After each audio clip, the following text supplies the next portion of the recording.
हर शहर में red light area होते हैं।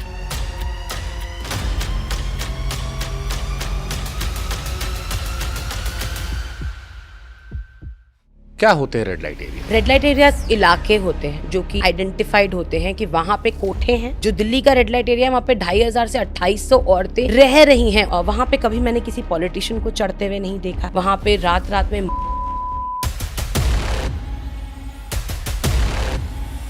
एक फिल्म आई थी हीरा मंडी। कितना अंतर है हीरा मंडी और दिल्ली या बम्बई या बंगाल में जो कोठे हैं? कुछ सिमिलैरिटी नहीं है। अगर हमें इस धरती पर नर्क देखने का मन है तो कोठे में जाकर बैठ जाओ, आपको दिख जाएगा किस तरीके के टॉयलेट्स हैं, किस तरीके की जिंदगी वो औरतें जी रही हैं। इतने से कमरे होते हैं and the man can only lie on you. 140 crore की आबादी में कोठों में रहने वालों की गिनती नहीं होती। बिल्कुल, कोठों में इस टाइम पे करीबन 13 मिलियन लड़कियां रह रही हैं। शौकिया तौर पर जाते हैं ये बड़े लोग। लंबी लंबी गाड़ियों में रात में आते हैं मिनिस्टर्स। उनके कुछ कोठे फिक्स हैं। इन कोठों में ज्यादातर लड़कियां शौकिया तौर पर हैं, पैदाइशी तौर पर हैं, मजबूरी में हैं, बचपन में उठा के डाल दी गई थी या जनरेशनल चली आ रही है। उन 99% लड़कियों को नहीं पता था कि मेरा फ्यूचर एक सेक्स वर्कर के नाम से जाना जाएगा। कुछ फैमिली ट्रेडिशंस भी है ऐसा। कोठा फंक्शन कैसे करते? एक कस्टमर नई दिल्ली मेट्रो स्टेशन पर उतरा, वहीं पर ही उसको दलाल पकड़ना शुरू कर देंगे। वो उस कोठे में आपको लेकर जाएंगे। किस तरह के लोग जाते हैं यहाँ पर? स्कूल के बच्चों से लेकर ऑफिस के लोग। क्या लव अफेयर्स में प्रोस्टिट्यूशन में टर्न करने का नंबर ज्यादा है? आपके अलावा और भी जो एक्टिविस्ट होंगे उन्होंने सरकारों से हेल्प मांगने की कोशिश की। जीवी रोड पर जो लोग रहते हैं वो कैसे इन कोठों को देखते हैं? They hate them. क्या उन कोठों में वैसे भी लोग हैं जो उसको एंजॉय कर रही हैं कि अब यही हमारी किस्मत है? डीपर लेवल पर देखोगे तो अफसोस तो है। कोई इंसान अपने शौक से गंदा काम नहीं करेगा। हर तरह तरह के पता नहीं कैसे इंसान आते हैं। कोई बुढ़े आते हैं, कोई दारू पी के आते हैं। मजबूरी से भी जाना पड़ता है 300 रुपए के लिए, 350 रुपए के लिए। सेक्स वर्कर बढ़ रहे हैं घट रहे हैं? ऑनलाइन चीजें बहुत अवेलेबल हो गई हैं। कोठों का जो ऑनलाइन ट्रांसफॉर्मेशन हुआ है ये कैसे हुआ है? क्योंकि अभी सब कुछ तो एप्स में बहुत ज्यादा आ गया ना, तो वहाँ पे ही अवेलेबल हो रही हैं चीजें। कॉलेज प्रोस्टिट्यूशन क्या है ये? जैसे कॉलेज की लड़कियां हैं young, they are making them a part of this whole system where they are going to sell their bodies for money in return.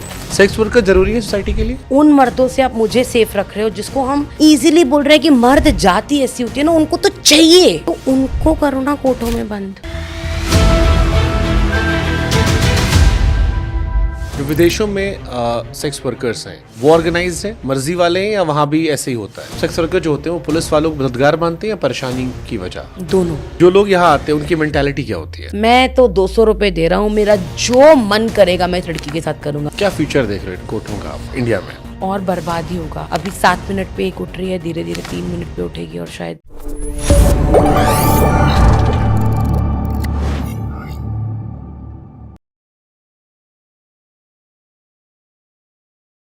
कभी मंटो ने कहा था कि हर औरत वैश्या नहीं होती, पर हर वैश्या औरत होती है। और वैश्या कोई पैदा नहीं होती, वैश्या बनाई जाती है, कभी मर्जी से, कभी मजबूरियों से। और जो मर्द वैश्याओं का नाम सुनकर आंख नाक मुंह बना रहे हैं, वही मर्द बिरादरी अगर वैश्यालों पर जाना छोड़ दे तो वैश्या अपने आप नहीं होंगी। वो हैं क्योंकि वहां जाने वाले मर्द हैं। और इसीलिए आज उनकी समस्याओं को, उनको समझने के लिए यह विषय हमने चुना है। मेरे साथ खास मेहमान है गीतांजलि बब्बर जी, सेक्स वर्कर एक्टिविस्ट हैं, फाउंडर हैं एनजीओ की कटकथा। जैसा कि शुरुआत किया मैम मैंने कि वैश्या कोई पैदा नहीं होती है, वैश्याएं बनाई जाती हैं मजबूरियों में, मर्जी से, समाज की वजह से, और क्योंकि उनकी ज़रूरतें हैं तो वो चलती जा रही हैं। नहीं होती तो ख़त्म हो जाती। लेकिन वैश्याओं पर मैं जाऊं उससे पहले मैं आपसे पूछूंगा कि ये सेक्स वर्कर एक्टिविस्ट क्या होता है? ये नाम मुझे दिया गया है। अभी बहुत सारे इंटरनेट पर लिखा जा रहा है, बट मैंने इस लेबल को कभी, मुझे नहीं लगता एक्टिविस्ट मतलब sex worker activist. I don't know, I think I stand for human rights, I stand for women rights, I stand for children rights. क्योंकि जब हम उन वैश्यालय में जाते हैं और वहाँ हर कोई नहीं चढ़ रहा है। ये एक दुखद बात है हमारे देश में कि हर शहर में रेड लाइट डिस्ट्रिक्ट्स हैं और बड़े बड़े शहरों में तो बहुत बड़े बड़े रेड लाइट डिस्ट्रिक्ट हैं, बट वहाँ कोई जाना नहीं चाह रहा है।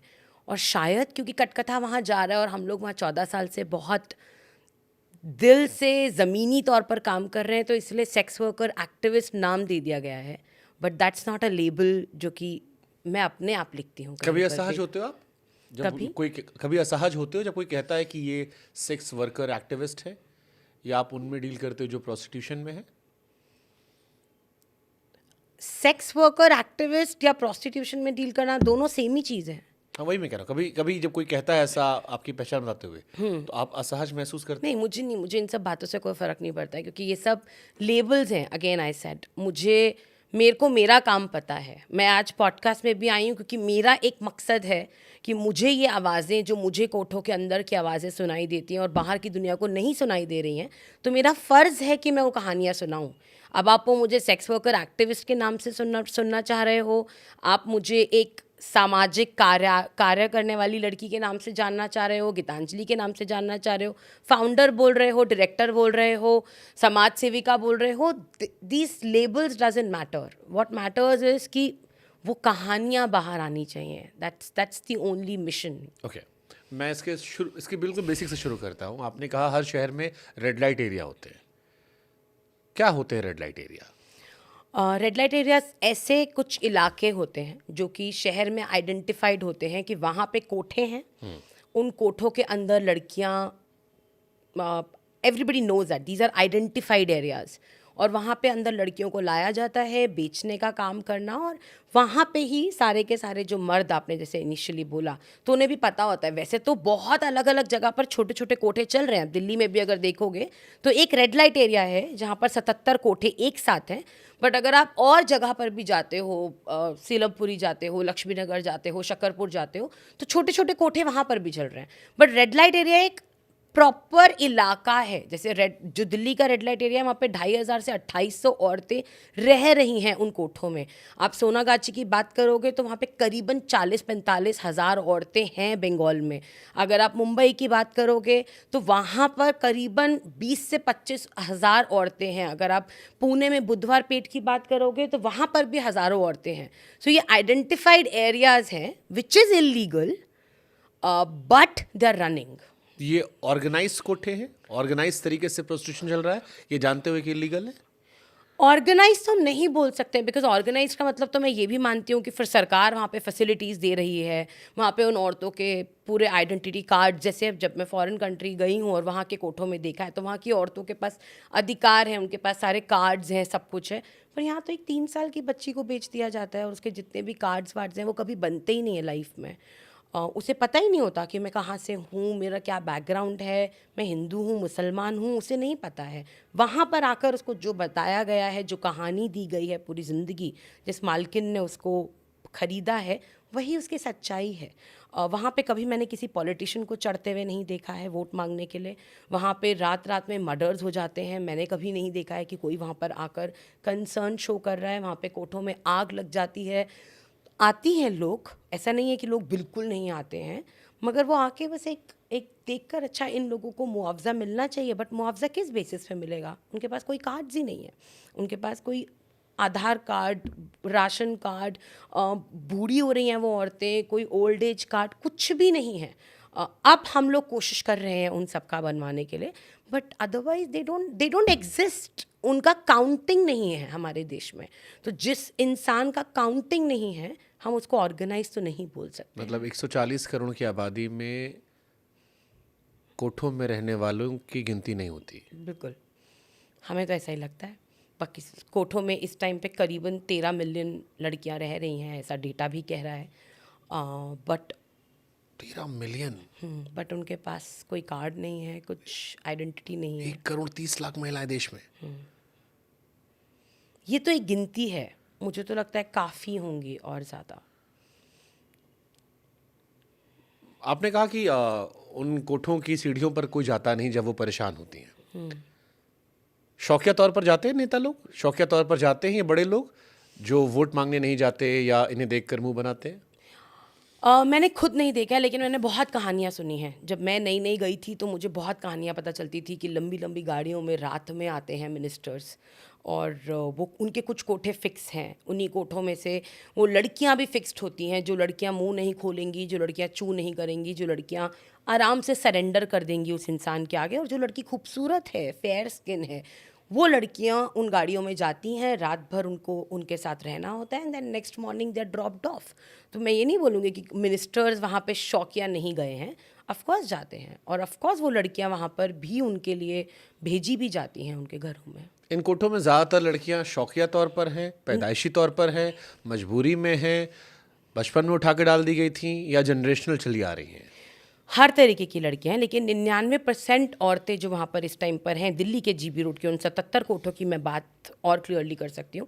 उन 99% लड़कियों को नहीं पता था कि मेरा फ्यूचर एक सेक्स वर्कर के नाम से जाना जाएगा।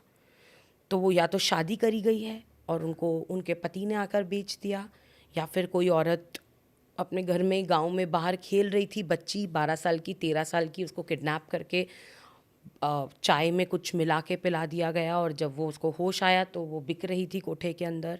या कुछ जनरेशन मतलब कुछ फैमिली ट्रेडिशंस भी हैं ऐसा कि अगर उस पूरी कम्युनिटी में अगर एक बच्ची पैदा होती है और अगर वो खूबसूरत बच्ची है तो उसको बचपन में ही बोल दिया जाता है कि तुम ही घर चलाओगी आगे, तो यानी कि तुम धंधा कंटिन्यू करोगी। और उन फैमिलीज़ में जो भाई होते हैं, जो बेटे होते हैं और जो हस्बैंड्स होते हैं, वो बहुत ही it's an acceptable profession in their families कि लड़की ही कमाएगी और हमको सिर्फ क्लाइंट्स लेकर आने हैं उसके लिए। तो इनका परिवार कैसे रहता है फिर? जैसे मान लीजिए कि जनरेशनल आपने कहा कि एक महिला है, उसने, इनकी शादियां होती हैं, ऐसे ही रहते हैं लोग? सो कुछ लड़कियों की उनमें शादियां भी होती हैं। जैसे मान लीजिए एक परिवार में 3 बहनें हैं, तो उनमें से 2 बहनों को सेक्स वर्क में डाल दिया और एक बहन की शादी कर दी। तो इनमें जब शादी भी होती है तब भी पैसा मिलता है परिवार वालों को। Then also they get money, क्योंकि इस कम्युनिटी में लड़कियां शादी के लिए बहुत कम अवेलेबल होती हैं, तो जो होती हैं वो भी एक तरीके से आप खरीदते हो, तो इसमें डाउरी लड़की वालों को मिलती है। और जो लड़की सेक्स ट्रेड में गई है वो तो ज़िंदगी भर वैसे ही कमा कर देने ही वाली है अपने परिवार वालों को।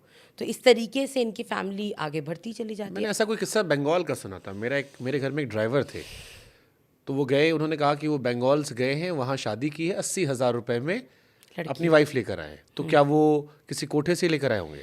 नॉट नेसेसरली, क्योंकि ऐसे बहुत सारे गांव भी हमारे देश में जहाँ लड़कियां एकदम ख़त्म हो रही हैं, तो वहाँ पर भी ख़रीदा जाता है। बट ऐसा ज़रूरी नहीं है। हमने जो देखा है वो इस कम्युनिटी की औरतों को जनरली इसी कम्युनिटी में ही शादी करवा देते हैं, बहुत ज़्यादा बाहर भेजते नहीं है। ये बेड़िया कम्युनिटी की बात कर रही हूँ मैं। तो ये बेड़िया कम्युनिटी में जनरली ये अंदर ही अंदर अपने ही खानदान में क्या कम्युनिटी का नाम दिया आपने? बेड़िया, बेड़िया, BEDIA। बेड़िया कमेटी। बेड़िया कम्युनिटी, क्या ये नाम कैसे पड़ा और इसके क्या मायने हैं? मुझे ये तो नहीं पता नाम कैसे पड़ा है। दैट्स अ हाँ, गुड बट इस क्वेश्चन। कम्युनिटी का क्या मायना है? इनका फैमिली ट्रेडिशन है सेक्स वर्क। इनका family tradition basically sex work भी नहीं है, मुजरा है। मुजरा हुआ करता था। ये लोग मुजरे के लिए मतलब ये नोटिफाइड ट्राइब कहलाती है। तो ये नोटिफाइड ट्राइब थी, इनको पहले पूरा प्रॉपर सर्टिफिकेट्स मिलते थे कि आप मुजरा कर सकते हैं। आज भी जीबी रोड पे कुछ ऐसे कोठे हैं जो कि बेड़िया कम्युनिटी ही, पूरा हमें पता है कि ये कुछ कोठे बेड़िया कम्युनिटी के हैं, तो वहाँ मुजरा होता है।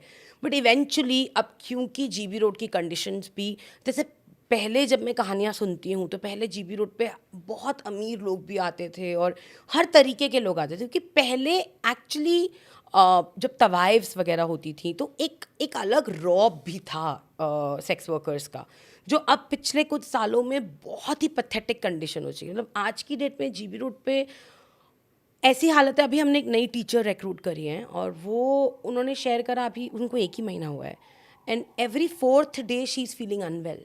हर 4th डे पे उनको लगता है मुझे फीवर आ रहा है, क्योंकि कोठे की कंडीशन इतनी बुरी है कि आपकी बॉडी आपको अलाउड ही नहीं करती उस टॉक्सिक एनवायरनमेंट में ज़्यादा देर रहना। तो इमेजिन करिए वो वहीं रह रही हैं, उनके बच्चे वहीं पैदा हो रहे हैं, पूरी ज़िंदगी वो लोग वहीं बिता रहे हैं। तो बेड़िया कम्युनिटी को इस तरीके से पहले बोला गया था, लेकिन अभी कुछ समय में क्योंकि अब मुजरा कम हो रहा है, क्योंकि और सोर्स ऑफ एंटरटेनमेंट बहुत बढ़ गया है, तो वो लोग सेक्स वर्क में भी आ गए हैं अब वो लोग। बट अदरवाइज सर्टिफिकेट वाइज उनके पास ये अधिकार है कि वो मुजरा कर सकते हैं, ओनली मुजरा, not sex work after that. मैंने अभी एक फिल्म आई थी हीरा मंडी, हीरा मंडी देखी, जिसमें तवाइफों का अपना एक जलवा था। आप कोठों पे जाती हैं, सेक्स वर्कर से मिलती हैं, कितना अंतर है हीरा मंडी और दिल्ली या बम्बई या बंगाल में जो कोठे हैं? कुछ सिमिलैरिटी नहीं है। पिक्चरों के जो कोठे हैं अगर वैसे बन जाएं तो I mean it's a different world जो वो दिखाते हैं. आप गंगूबाई का भी एग्जाम्पल ले लीजिए, जिस तरीके का वो कोठा है. हाँ, उसमें जो शुरुआत में आलिया भट्ट के साथ जो हुआ है, जो नथ उतराई एक रीत होती है उनमें, जब लड़की पहली बार सेक्स वर्क में घुसती है तो वो लोग इस तरीके से, मतलब वो एक सिंबलाइज होता है कि नथ उतराई हो गई उसकी, जब वो अपनी वर्जिनिटी लूज़ करती है. तो वो सब उसने दिखाने की कोशिश करी है, बट इतना fancy, I mean no, Delhi के कोठों की हालत बहुत ख़राब है. आई मीन आप अंदर घुसोगे तो आपको मन नहीं करेगा कि आप 15 मिनट से ऊपर वहाँ बैठ पाओ. आप बैठ भी नहीं पाओगे, आपकी बॉडी आपको अलाउड ही नहीं करेगी. मतलब यू कैन इमेजिन. मैं तो हमेशा बोलती हूँ, अगर हमें इस धरती पर नर्क देखने का मन है तो कोठे में जाकर बैठ जाओ, आपको दिख जाएगा किस तरीके के टॉयलेट्स हैं, किस तरीके की ज़िंदगी वो औरतें जी रही हैं, छोटे छोटे कमरों में. मतलब इस कमरे के अंदर ऊपर एक और कमरा होगा और उसमें सीढ़ियाँ चढ़ के वो लोग खड़ी नहीं हो सकती हैं पूरी, सिर्फ जाके आपको लेटना है. इतने कमरे हैं उनके, इतने इतने से कमरे होते हैं जो उनके एनकाउंटर रूम्स होते हैं, जहाँ पे एक्चुअली वो लोग क्लाइंट को लेकर जाते हैं. वो पतले पतले से कमरे होते हैं, आप जाके सिर्फ आप लेट सकते हो, and the man can only lie on you, there is no other space. और मतलब अगर आप गंदगी की बात करोगे तो दैट्स अ डिफरेंट लेवल. हम अपने देश में सफाई की बहुत बातचीत कर रहे हैं आज की डेट में, तो मिनिस्टर्स झाड़ू उठा उठा के फ़ोटोज़ खिंचवा रहे हैं. I sometimes want to ask कि आप एक जीबी रोड जैसा इलाका जो सबको पता है, पूरी दुनिया को पता है, पूरे देश को पता है, आप वहाँ पे क्यों नहीं जा सकते हो? बट वहाँ पे तो सिर्फ बेकार लोग जाते हैं ना. जी, बंगाल में जिसका आपने जिक्र किया कि 40,000 महिलाएं वहाँ पर हैं, सोनागाची, तो वहाँ भी ऐसी कहानी है या वहाँ की स्थिति बेहतर है? नहीं, मैं नहीं बोलूँगी कि वहाँ की स्थिति बेहतर है. वहाँ पे भी ऐसा ही है. वहाँ पे सिर्फ एक फ़ायदा ये है कि वहाँ पे ज़्यादा औरतों का यूनिटी बहुत स्ट्रांग है, क्योंकि most of them are Bengalis, most of them are from the same community, तो उनका बॉन्डिंग बहुत अच्छा है. वेयर एज इन दिल्ली में हर कोठे में आपको छोटा सा उन्होंने मंदिर भी बना रखा होगा, छोटी सी मज़ार भी बना रखी होगी. वहाँ पे क्रिसमस पे भी वो हमें बोलते हैं कि तुम लोग सांता क्लॉज क्यों नहीं बनकर आते हो. दिवाली पर भी बोलते हैं दिया जलाने क्यों नहीं आए हो. मतलब वहाँ पे वो हर फेस्टिवल की, मतलब हर रिलीजन की औरतें आपको मिलेंगी एक ही कोठे के अंदर.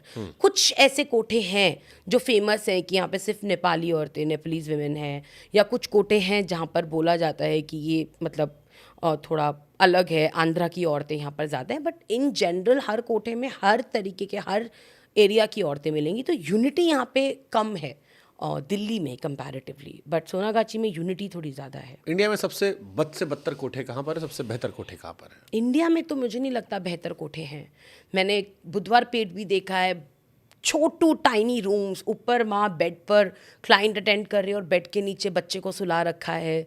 कमाटीपुरा की भी हालत काफ़ी ख़राब है. दिल्ली के जीबी रोड पे भी वहीं पर ही माँ बैठी है और वहीं पर ही क्लाइंट आएगा और बच्चे के सामने बच्चा बैठा है, माँ उसके साथ जाएगी और 10 मिनट में अपना एक्ट करेगी, बाहर आएगी, बच्चे को दूध पिलाएगी या खाना खिलाएगी. तो बेहतर इंडिया में मैं नहीं बोल सकती हूँ कि कोई भी रेड लाइट एरिया बेहतर है. और वर्स्ट में सब एक दूसरे से बढ़कर सबसे ज़्यादा वर्स्ट कौन सा मैं है? दिल्ली को बहुत अच्छे से जानती हूँ, तो मैं दिल्ली बोल सकती हूँ कि दिल्ली की कंडीशन बहुत ज़्यादा ख़राब है.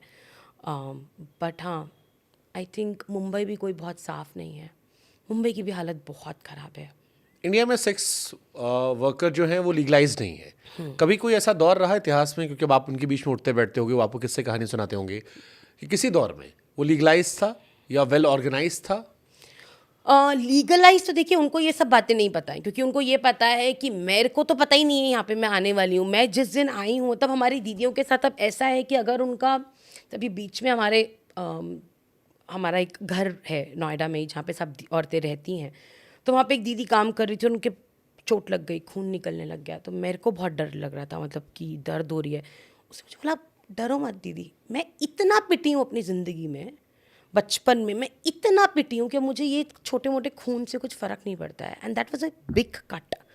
क्योंकि नेक्स्ट डे कोई गेस्ट आने वाले थे, तो वो पागलों के जैसे काम कर रही थी. मुझे बोला तू रुक पहले डॉक्टर के पास. नहीं, मैं रात को देख लूँगी जो मुझे करना है.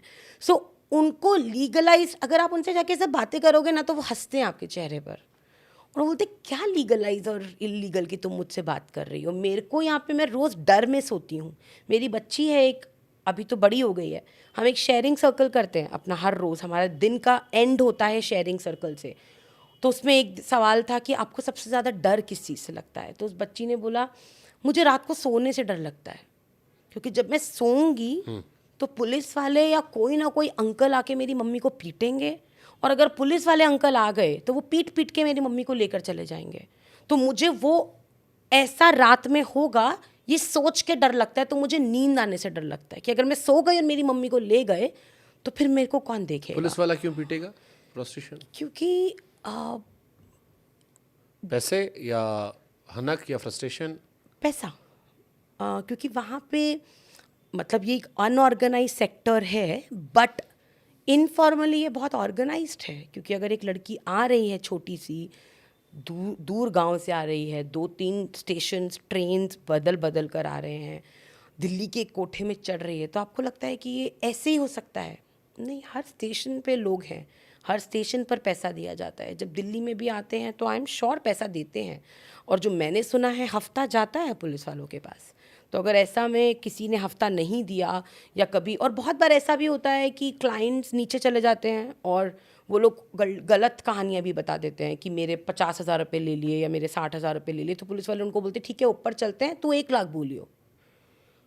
और या कभी मान लीजिए 2,000 रुपये ले लिए, तो बोलते हैं ऊपर चलते हैं तो 25,000 बोलियो। अब वो औरत को तो देने ही पड़ेंगे क्योंकि पुलिस वाला साथ में आया है, नहीं तो वो उसको अंदर कर देंगे। और अगर उस औरत को अंदर कर दिया तो उसका मालिक उसको छुटवाने जाएगा, तो मालिक बोलेगा मैंने तेरे नाम के 50,000 दे दिए, तो अब तू मेरे को वापस लौटाएगी। और वहाँ पे इंटरेस्ट रेट जो है वो 50 से 60% है। तो वो औरत तो ज़िंदगी भर से उसके ऊपर और लोन ही चढ़ता रह जाता है, सिर्फ ज़िंदा रहने के लिए, कुछ अपने शौक़ पूरे करने के लिए नहीं। तो इन सब से बचने के लिए वो औरतें पुलिस वालों को हफ्ता देती रहती हैं टाइम टू टाइम, हर कोठे से हफ्ता जाता तो रहता जो है। कस्टमर जा रहा है पुलिस उसको परेशान नहीं करेगी? एक्चुअली वही बहुत स्ट्रेंज है हमारे देश में, क्योंकि हमारे देश में सुप्रीम कोर्ट ने मई 2022 में बोल दिया था बहुत ही क्लियरली कि sex workers are not criminals, they are victims. मतलब उनको आप क्रिमिनल नहीं बोल सकते हो, बट जो क्लाइंट है उसको हम बोल सकते हैं। लेकिन ऐसा नहीं हो रहा है। जब भी एक औरत और एक क्लाइंट पुलिस स्टेशन में जाता है तो औरत को ही देखना पड़ता है, औरत ही वहाँ पे अटकती है। क्लाइंट तो अक्सर क्लाइंट्स तो भाग ही जाते हैं, वो तो कभी पकड़ में आती ही नहीं है, उनको कभी पकड़ने की कोशिश भी नहीं करी गई है। तो औरतें ही हमारी क्रिमिनल। जिस बच्ची को ख़रीदा गया है बचपन में, जिसको पीटा गया है, जिसको ज़बरदस्ती दारू पिलाई गई है, उसको लत लगाई गई है, वही आगे जाके क्रिमिनल भी है हमारी बुक्स ऑफ लॉ में। ये लड़कियां कहीं भागने की कोशिश नहीं करती, बचने की कोशिश नहीं करती? करती हैं, फिर मर भी जाती हैं। मतलब पहले की बहुत सारी कहानियाँ हैं। हमने एक स्कूल बनाया था उसको अपना, क्योंकि हमारे पास कोई जगह नहीं थी और वो एक कोठा बंद था, उस पर कुछ इशू चल रहे थे। तो वहाँ पे मेरे बच्चे पहले आने से डरते थे कि मैम यहाँ स्कूल मत चलाओ। तो हम जब शाम को 7 बजते थे तो बच्चे भाग जाते थे। तो बोलती थी तुम क्यों ऐसा करते हो? मैम यहाँ पे शाम को आत्माएं घूमती हैं। ऐसा क्यों बोलते हो? तो मैम इस कमरे में इतनी दीदियों को काट के मारा गया है कि वो सब दीदियाँ यहाँ पे घूमती हैं, और जो मालकिन थी इस कोठे की वो भी फिर यहीं मर गई थी, तो सब लोग बोलते हैं कि उसकी आत्मा भी यहीं पर ही है। तो वहाँ पे मर्डर्स होना, लड़कियों को मार देना, काट के ट्रंक में डाल देना, या कभी कभी क्लाइंट्स अगर रूम के अंदर उनके साथ काम कर रहे हैं उनको अंदर ही मार कर चले जाना, ये बहुत आम है। मतलब उस सड़क पे ये सब चीज़ें बहुत ज़्यादा, हम लोग इसको बहुत इशू नहीं बनाते हैं। वहाँ पे गोली लगना या चक्कू मार देना इट्स नॉर्मल। तो मेरे को ज़रा एक बार आप बताओ, ये कोठा फंक्शन कैसे करता है? जैसे मान लीजिए कोई व्यक्ति कस्टमर है, उसे पता ये कोठा है, अब वहाँ से मुझे आप बताओ कैसे कैसे फॉलोअप होता है यहाँ पे? सो बेसिकली मान लीजिए वहाँ 77 कोठे हैं, हाँ, ठीक है? ठीक है। कुछ कोठे हैं जो कि बहुत फेमस हैं, जैसे मैंने बताया कि कुछ कोठे हैं जो नेपलीज वुमेन के लिए फेमस है। तो अगर मान लीजिए एक कस्टमर नई दिल्ली मेट्रो स्टेशन पर उतरा, तो वहीं पर ही उसको दलाल पकड़ना शुरू कर देंगे। आप भी अगर जाओगे और अगर आप जीबी रोड की तरफ जा रहे होगे, जबकि जीबी रोड एशिया का लार्जेस्ट हार्डवेयर मार्केट है, हाँ। आपको चावड़ी जाना है आपको तब भी जीबी रोड से जाना पड़ेगा, आपको लाहौरी गेट जाना है तब तो आपको जीबी रोड से ही पार करना पड़ेगा। बट ये दलाल आपको समझेंगे कि आप तो सिर्फ कोठों के लिए आए हो, ऑटोमेटिकली वो- ट्रैक कर लेंगे वो अगर आप सड़क वहीं पे से घूम रहे हो आपको- तो। अगर आप सड़क पर हो तो, और वो आपके पीछे पीछे पीछे पीछे यंग लड़की दूंगा 12 साल की 12 साल की 13 साल की, इतना रेट, ये वो नेपली सुंदर, ये वो करते करते वो आपको पकड़ते चले जाएंगे। अगर आप उनको अग्री कर गए कि हाँ ठीक है मुझे ले चल, तो फिर उनके कुछ कुछ कोठों में, मतलब वो कुछ कोठों के दलाल असाइंड हैं कि मैं इस कोठे में ही लेकर जाऊंगा। वो उस कोठे में आपको लेकर जाएंगे, क्लाइंट के उस कमरे में जाते ही उस दलाल को एक पर्टिकुलर % कट मिल जाएगा, वो नीचे आ जाएगा। वो आदमी वहाँ पर, कुछ कोटों में पर्ची सिस्टम होती है, तो वो लोग वहाँ पे पर्ची कटवाते हैं अपनी और लड़की चुनते हैं और उसके बाद वो अंदर जाते हैं अपने एनकाउंटर रूम में। 10 से 12 मिनट उनको मिलता है अपना एक्ट करने के लिए। उसके बाद वो बाहर आते हैं, क्लाइंट चले जाते हैं, लड़कियां वापस से दोबारा से इस बैठ बीच में जाती कोई हैं। लूट मार या कोई वेरिफिकेशन या कुछ असहज करना, वेरिफिकेशन तो कुछ नहीं है, जैसे आपने कहा ना, कोई आके मार के चला जाए, कोई हथियार रखा आपने या कुछ ऐसा, कुछ कोई चेकिंग नहीं है? नहीं, ऐसी कोई चेकिंग नहीं है, कोई चेकिंग करने का सोर्स ही नहीं है। ये मैं आपको बहुत सिंपल वर्जन बता रही हूँ, बट आप इमेजिन करिए एक कमरा इतना बड़ा और यहाँ पर ऑलरेडी 25 लड़कियाँ खड़ी हुई हैं और कम से कम 75 आदमी घुस के उन लड़कियों को पसंद कर रहे हैं, उनको जाके छू रहे हैं, उनको जाके बात कर रहे हैं, देख रहे हैं कि किस लड़की के साथ मुझे अंदर जाना है। वहीं पर ही पर्ची कट रही है, वहीं पर ही 2 आदमी बैठे होंगे और वो कोई कुछ बेच रहा होगा या कोई, क्योंकि वहाँ पे मार्केट भी ऊपर ही चढ़ती है, वो औरतें नीचे नहीं आती हैं, तो कोई कुछ बेच रहा होगा। तो एक इतने से कमरे में आप लगाइए, अगर 75-80 लोग खड़े हुए हैं तो आपको पता भी नहीं है। बहुत सारे आदमी तो ऊपर चढ़ते हैं और उनको कोई पसंद नहीं आती तो उसी वक्त नीचे उतर जाते हैं। बहुत सारे आदमी ऊपर चढ़ के तसल्ली से एक एक औरत से बातचीत करते हैं। It's like a shopping. It's like a shopping, या इट इज़ लाइक दैट कि आप कपड़े देखने जा रहे हो। बिल्कुल, इट इज़ लाइक दैट। कुछ कमरों में इट इज़ लाइक दैट। कुछ कमरों में ऐसा होता है कि जहाँ पे आप ऊपर गए और सीधा आपको दलाल ही एनकाउंटर रूम में धक्का दे देता है, एंड देन जिस लड़की का भी नंबर होता है या मालकिन जिस भी लड़की को बोलती है वो उस कमरे में चली जाती है। किस तरह के लोग जाते हैं यहाँ पर? हर तरह के, स्कूल के बच्चों से लेकर ऑफिस के लोग, आफ्टर स्कूल के ऑफिस। बच्चे? हाँ, ऑफिस के बाद मैं ऑफिस बैग्स और लैपटॉप बैग्स के लोगों को भी देखती हूँ। रिक्शे वाले आदमी लोग जो रिक्शा चलाने के बाद वो अपनी फ्रस्ट्रेशन निकालने जाते हैं। बूढ़े लोग, 80-80 साल के लोग भी वहाँ पर चढ़ते हैं। तो वहाँ पे कोई एज ग्रुप या कोई किस स्ट्राटा के लोग आ रहे हैं ऐसा नहीं बोल सकते। ड्यू के बच्चे एज एन इंटरेस्ट कि हम देखने चाहते हैं कि कैसा है, बिकॉज इसके आसपास काफ़ी, इसको हमने रोमांटिसाइज भी तो कर रखा है ना। वो तो कभी जीबी रोड नहीं गया यार, फिर तो तूने ज़िंदगी में कुछ भी नहीं करा। ये भी एक डायलॉग चलता है कॉलेजेस में। to try everything. Explore, right. तो वो एक्सप्लोर करने के लिए भी चाहते हैं, तो हर तरीके के लोग आपको वहाँ दिखेंगे। तो वहाँ पे मान लीजिए कोई 18 साल से नीचे का लड़का जा रहा है, तो अंदर उन्हें कोई मना नहीं करेगा, रोकेगा नहीं? मना नहीं करेगा, लेकिन अब मैंने देखा है कि बहुत सारी औरतें ही, जैसे कभी कोई बच्चा आ गया 13-14 साल का, तो औरतें ही उसको झापड़ मार के नीचे भेज देती है कि चल अभी तू बहुत छोटा है। बट कुछ लड़कियां भी हैं उस उम्र की, तो वो लोग उनके साथ भी, कुछ कोठों में उनके साथ भी सेटअप कर देते हैं। And what are the charges, like क्या ड्यूरेबिलिटी होती होगी? सब कोठों के अलग अलग रेट। फिर भी अगर मिनिमम से मैक्सिमम जाना, अगर हम बात करें तो 600 पर एक्ट, मिनिमम अगर हम बात करें तो 50 रुपये। और इसमें इनके पास क्या आता होगा?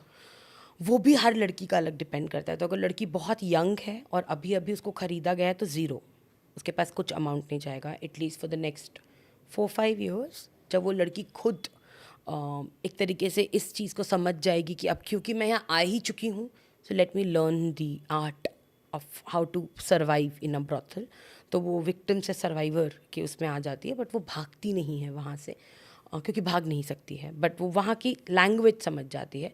तब होता है कि मान लीजिए अगर वो कोठे में अपना एक अलग कमरा लेकर रह रही है तो उसको एक पर्टिकुलर अमाउंट देना पड़ता है मालकिन को।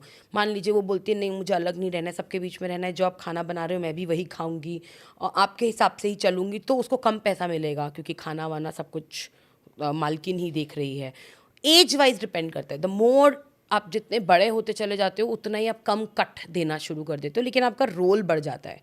तो जब आप बड़े होते हो तो आप सिर्फ खुद धंधा नहीं कर रहे हो, तब आप और लड़कियों को भी लेकर आओगे अपने गांव से, या जैसे आप खुद लाए गए थे उतना आपका ब्रेन वॉश कर चुके होते हैं, या फिर आप और लड़कियों की एज ए मैनेजर बन के बैठ जाओगे। लाइक 7-8 लड़कियां आपकी रिस्पॉन्सिबिलिटी हो जाएंगी कि 7-8 छोटी लड़कियां कि वो भागे नहीं, या उनको रेगुलरली मार पिटाई हो रही है ताकि वो डरी रहें। उनको खाना तभी मिलेगा जब वो क्लाइंट्स, इतने पर्टिकुलर क्लाइंट्स अटेंड कर लेंगी, तो उनका पूरा मैनेजमेंट फिर वो एक औरत संभालना शुरू कर देती है। मैंने कई जगह देखा जैसे जानवरों को, कोई खतरनाक जानवर होते हैं उनको ट्रीट करना होता है तो पहले डराते हैं, इतना डरा देते, और फिर एक इंसान सर्वाइवल बनकर आता है, फिर वो संभाल लेता है, तो वो जो जानवर या होता है वो उसको सरेंडर कर देता है और उसका लॉयल हो आता है। यहाँ कैसे फंक्शन करता है? कोई नई बच्ची आई, यहाँ पे भी ऐसा ही होता है, जैसे हम बोलते हैं ना, अगर हाथी कोई को नई बचपन बच्ची मान में- लीजिए किसी शहर से आ गई, अब वो लाजमी बात है कि उसने लाइफ में सब नहीं किया, प्रोस्टिट्यूशन में कभी इन्वॉल्व नहीं रही है, तो वहां से आप उसे कैसे तैयार करते हो? मतलब कोठे में कोठे में कैसे तैयार करते हैं वो लोग? जैसे मैंने आपको बताया कि शुरुआत में मैंने जो बहुत सारे केसेस देखे हैं, उनमें ऐसा होता है कि लड़की आई, वो लोग उसको पहले जीबी रोड पे नहीं रखते हैं, वो उसको कहीं और रखते हैं। वहाँ पे उसको प्रेम मोहब्बत से, जैसे हमारी एक दीदी का मैं अगर केस बताऊँ, तो उनकी शादी हुई थी नई नई, अभी तो खैर she 35, but when she came she was 14 years old। उसकी शादी हुई थी गांव में, 15 साल की हुई, उसका बच्चा पैदा हो गया। 1 साल उसको अच्छे से रखा उसके हस्बैंड ने, खूब उसका ख्याल रखा, उसको दिल्ली घुमाया, सब कुछ करा। उसका बच्चा जब 15 दिन का हो गया, तब वो उसको कोठे में लेकर आ गया और उसको बोला कि अब यहीं रहेगी तू, और अब तेरे को यही धंधा करना है, और मैं ही तेरे कस्टमर्स लेकर आऊँगा। और उसके बेटे को उसने एक सोर्स बना लिया कि अब ये बेटा है, ये बेटा मेरे पास रहेगा, मतलब अब मेरे कंट्रोल में रहेगा, तो वो भाग तो सकती नहीं है। शुरुआत में उसने मना करा बहुत, तो उसको एक्सट्रीम पीटा गया, मतलब आप सोच भी नहीं सकते हो। आज भी वो दीदी जब कंघी करती हैं अपनी, तो अक्सर मैं उनको बोलती हूँ बाल खुले क्यों नहीं रखते हो, बट उनका जो स्टाइल है कंघी करने का, क्योंकि यहाँ उनके इतना मारा गया है कि ये पूरा एरिया उनके यहाँ बाल हट चुके हैं, तो वो अपने बालों को ऐसे स्टाइल करती है कि आपको पता नहीं चलेगा कि वो अंदर से उनके बाल नहीं हैं। बट दैट्स द लिमिट जिस पे वो मारते हैं। उनको इतना तक भी टॉर्चर किया गया है कि जब वो मना करती है, तो एक बार उसने मना करा और उसके कमरे में उसके बच्चों के साथ गैस का पाइप खोल कर चला गया वो आदमी, कि मर जा फिर तू, अगर तू मेरा काम नहीं कर सकती है तो मैं तेरी जगह किसी और को लेकर आ जाऊँगा। And then she has to surrender. वो अपने को शायद मार भी देगी, लेकिन अब इसके पास बच्चे भी हैं, why don't they go to police? Oh, like I said, वो तो गांव से आई थी, तो प्रोस्टिट्यूट नहीं थी, फिर वो हाँ, पुलिस के लेकिन पास नहीं आते हैं। इतनी छोटी उम्र की बच्ची तो कोठे से नीचे उतर भी नहीं सकती है। उसको नहीं पता है बाहर आसमान किस रंग का चल रहा है, अभी बाहर बारिश चल रही है या क्या चल रही है। वो कोठों के अंदर ही बंद रहते हैं एटलीस्ट शुरुआत के 3 4 5 साल। उनको अलाउड नहीं है बाहर क्या जाना। लव अफेयर्स में प्रोस्टिट्यूशन में टर्न करने का नंबर ज़्यादा है? नहीं, ऐसा नहीं बोलूँगी मैं, वो भी है, लेकिन एक औरत की कहानी है, अभी वो भी ड्रीम विलेज में हमारे साथ हैं। वो तो काम करती थी, अपने घर चला रही थी, शी वॉज 14 years old। जो धागे होते हैं कपड़ों में, वो काटने जाती थी फैक्ट्री, और रिक्शा नहीं लेती थी, क्योंकि रिक्शे में 10 रुपये लग जाएंगे, 5 रुपये आने और 5 रुपये जाने में, महाराष्ट्र में। और एक दिन बहुत तेज़ बारिश हुई, तो वहीं रेलवे स्टेशन के नीचे बैठ गई कि मैं, छोटे शहरों में रेलवे स्टेशन से भी आप पार कर लेते I हो, know। तो बैठ गई कि बारिश रुक जाएगी। और वहीं पर ही एक आंटी आई और उसको अपनी माँ जैसी लगी। उसने अपनी माँ को भी रिसेंटली खोया था, उसको अपनी माँ की जैसी लगी वो, और उसने उसको बोला बेटा चाय पिएगी? उसने बोला हाँ आंटी क्यों नहीं, इतने प्रेम से आप पिला रहे हो। And then when she opened her eyes, she was being sold.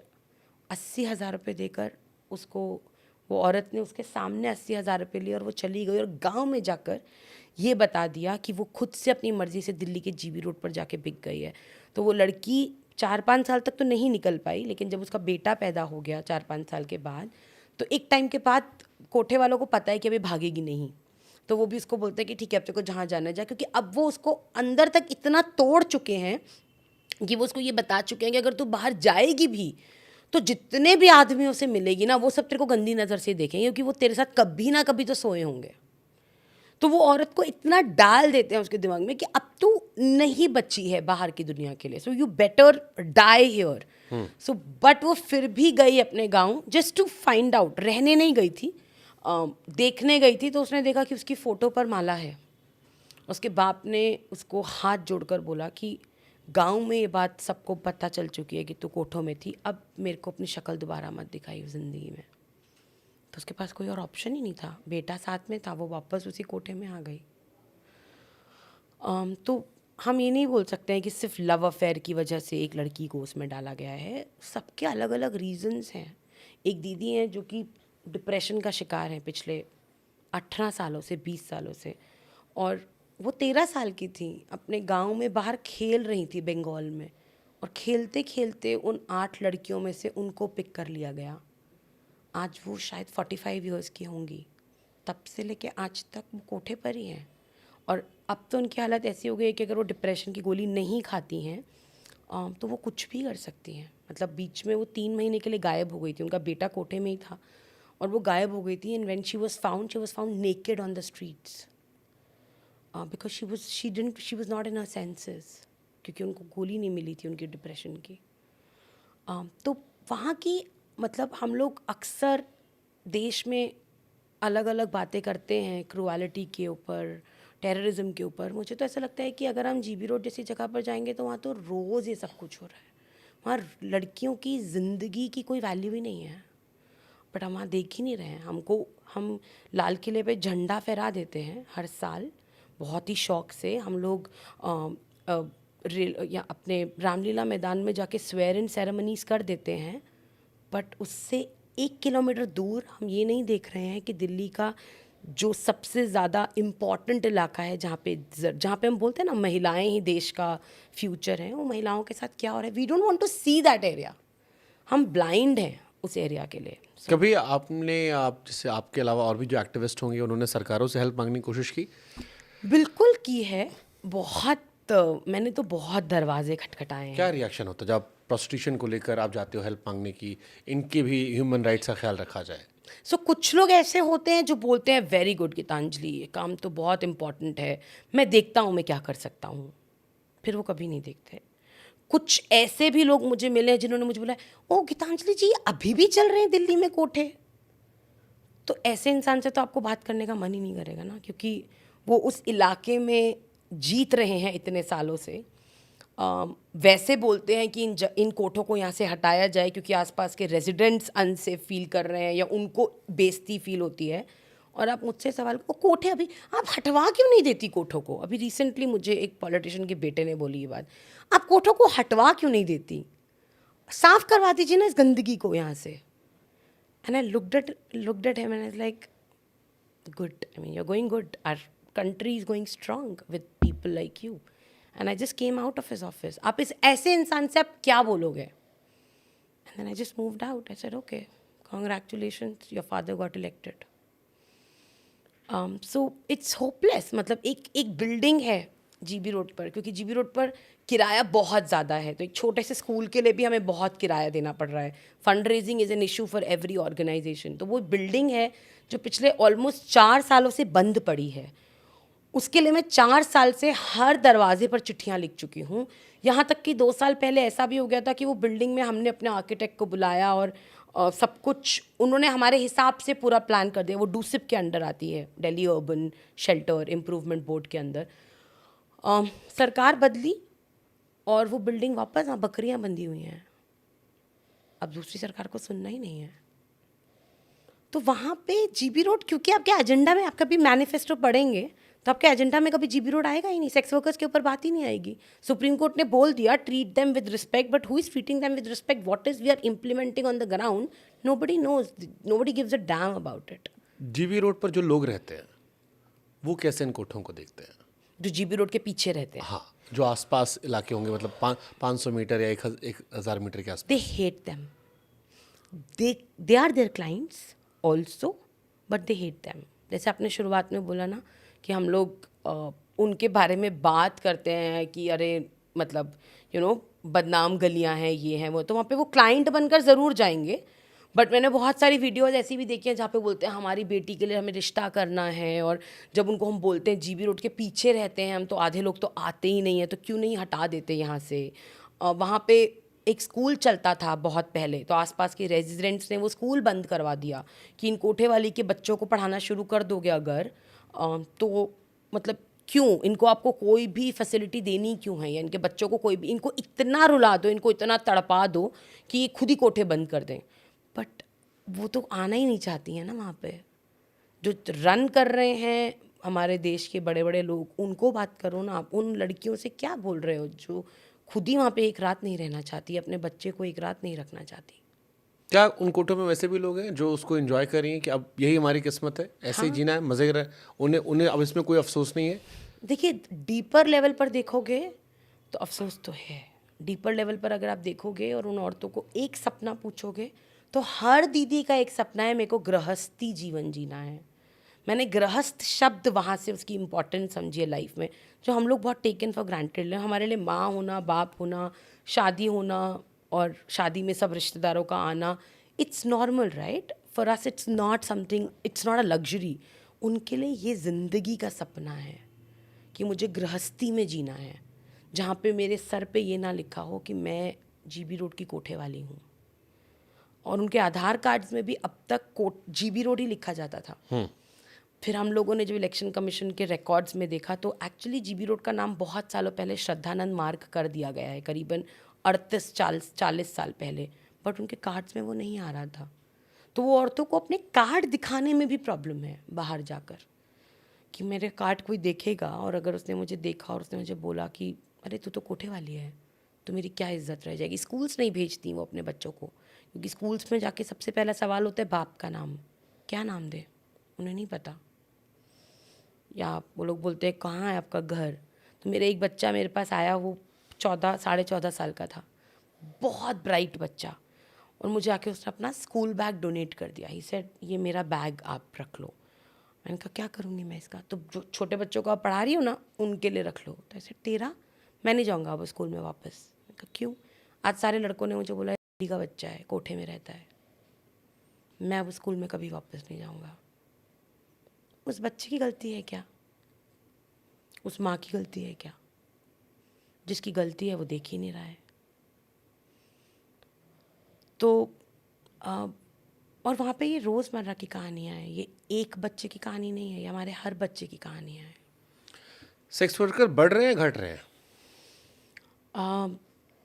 अगर हम कोठे में देखें तो कोठे में धंधा कम हो रहा है, ऐसी ही मेरी सारी औरतें बोलती हैं कि पहले तो बहुत लोग आते थे, एक एक दिन में 50-50 क्लाइंट्स भी अटेंड करे हैं लड़कियों ने. आज की डेट में ऐसा भी होता है कि 4 क्लाइंट करने के लिए भी वो काफ़ी उनको दिक्कतें होती हैं, और अगर क्लाइंट अटेंड नहीं होंगे तो खाना नहीं मिलेगा. तो ये भी शर्तें रखी जाती हैं उनके ऊपर. तो इस तरीके से यानी कोठों में अभी सेक्स वर्क कम हो रहा है, बट क्योंकि ऑनलाइन चीज़ें बहुत अवेलेबल हो गई हैं, बहुत सारी ऐप्स आ गई हैं, तो सेक्स वर्क कम हो रहा है मैं ये नहीं बोलूँगी. मगर कोठों में अब लोग कम जा रहे हैं, नहीं जा रहे हैं ये भी नहीं बोलेंगे, बट कम जा रहे हैं कंपैरेटिवली टू आज से 15 साल पहले. तो ये कोठों का जो ऑनलाइन ट्रांसफॉर्मेशन हुआ है, ये कैसे हुआ है और कितना ये उनको परेशान करने वाला, और ये नया वर्जन क्या है, क्योंकि आई एम श्योर इनमें भी लोग परेशान होते होंगे. मतलब बिल्कुल है. जैसे मान लीजिए अगर ऑनलाइन हमारी ही कोई दीदी है जिनका इंस्टाग्राम चैनल बहुत चल रहा है और वो इंस्टाग्राम पे बहुत एक्टिव है और वो क्लाइंट्स को अटेंड करने के लिए जा रही है, ऑनलाइन ये कैसे सिस्टम बदला, क्या है ये मतलब.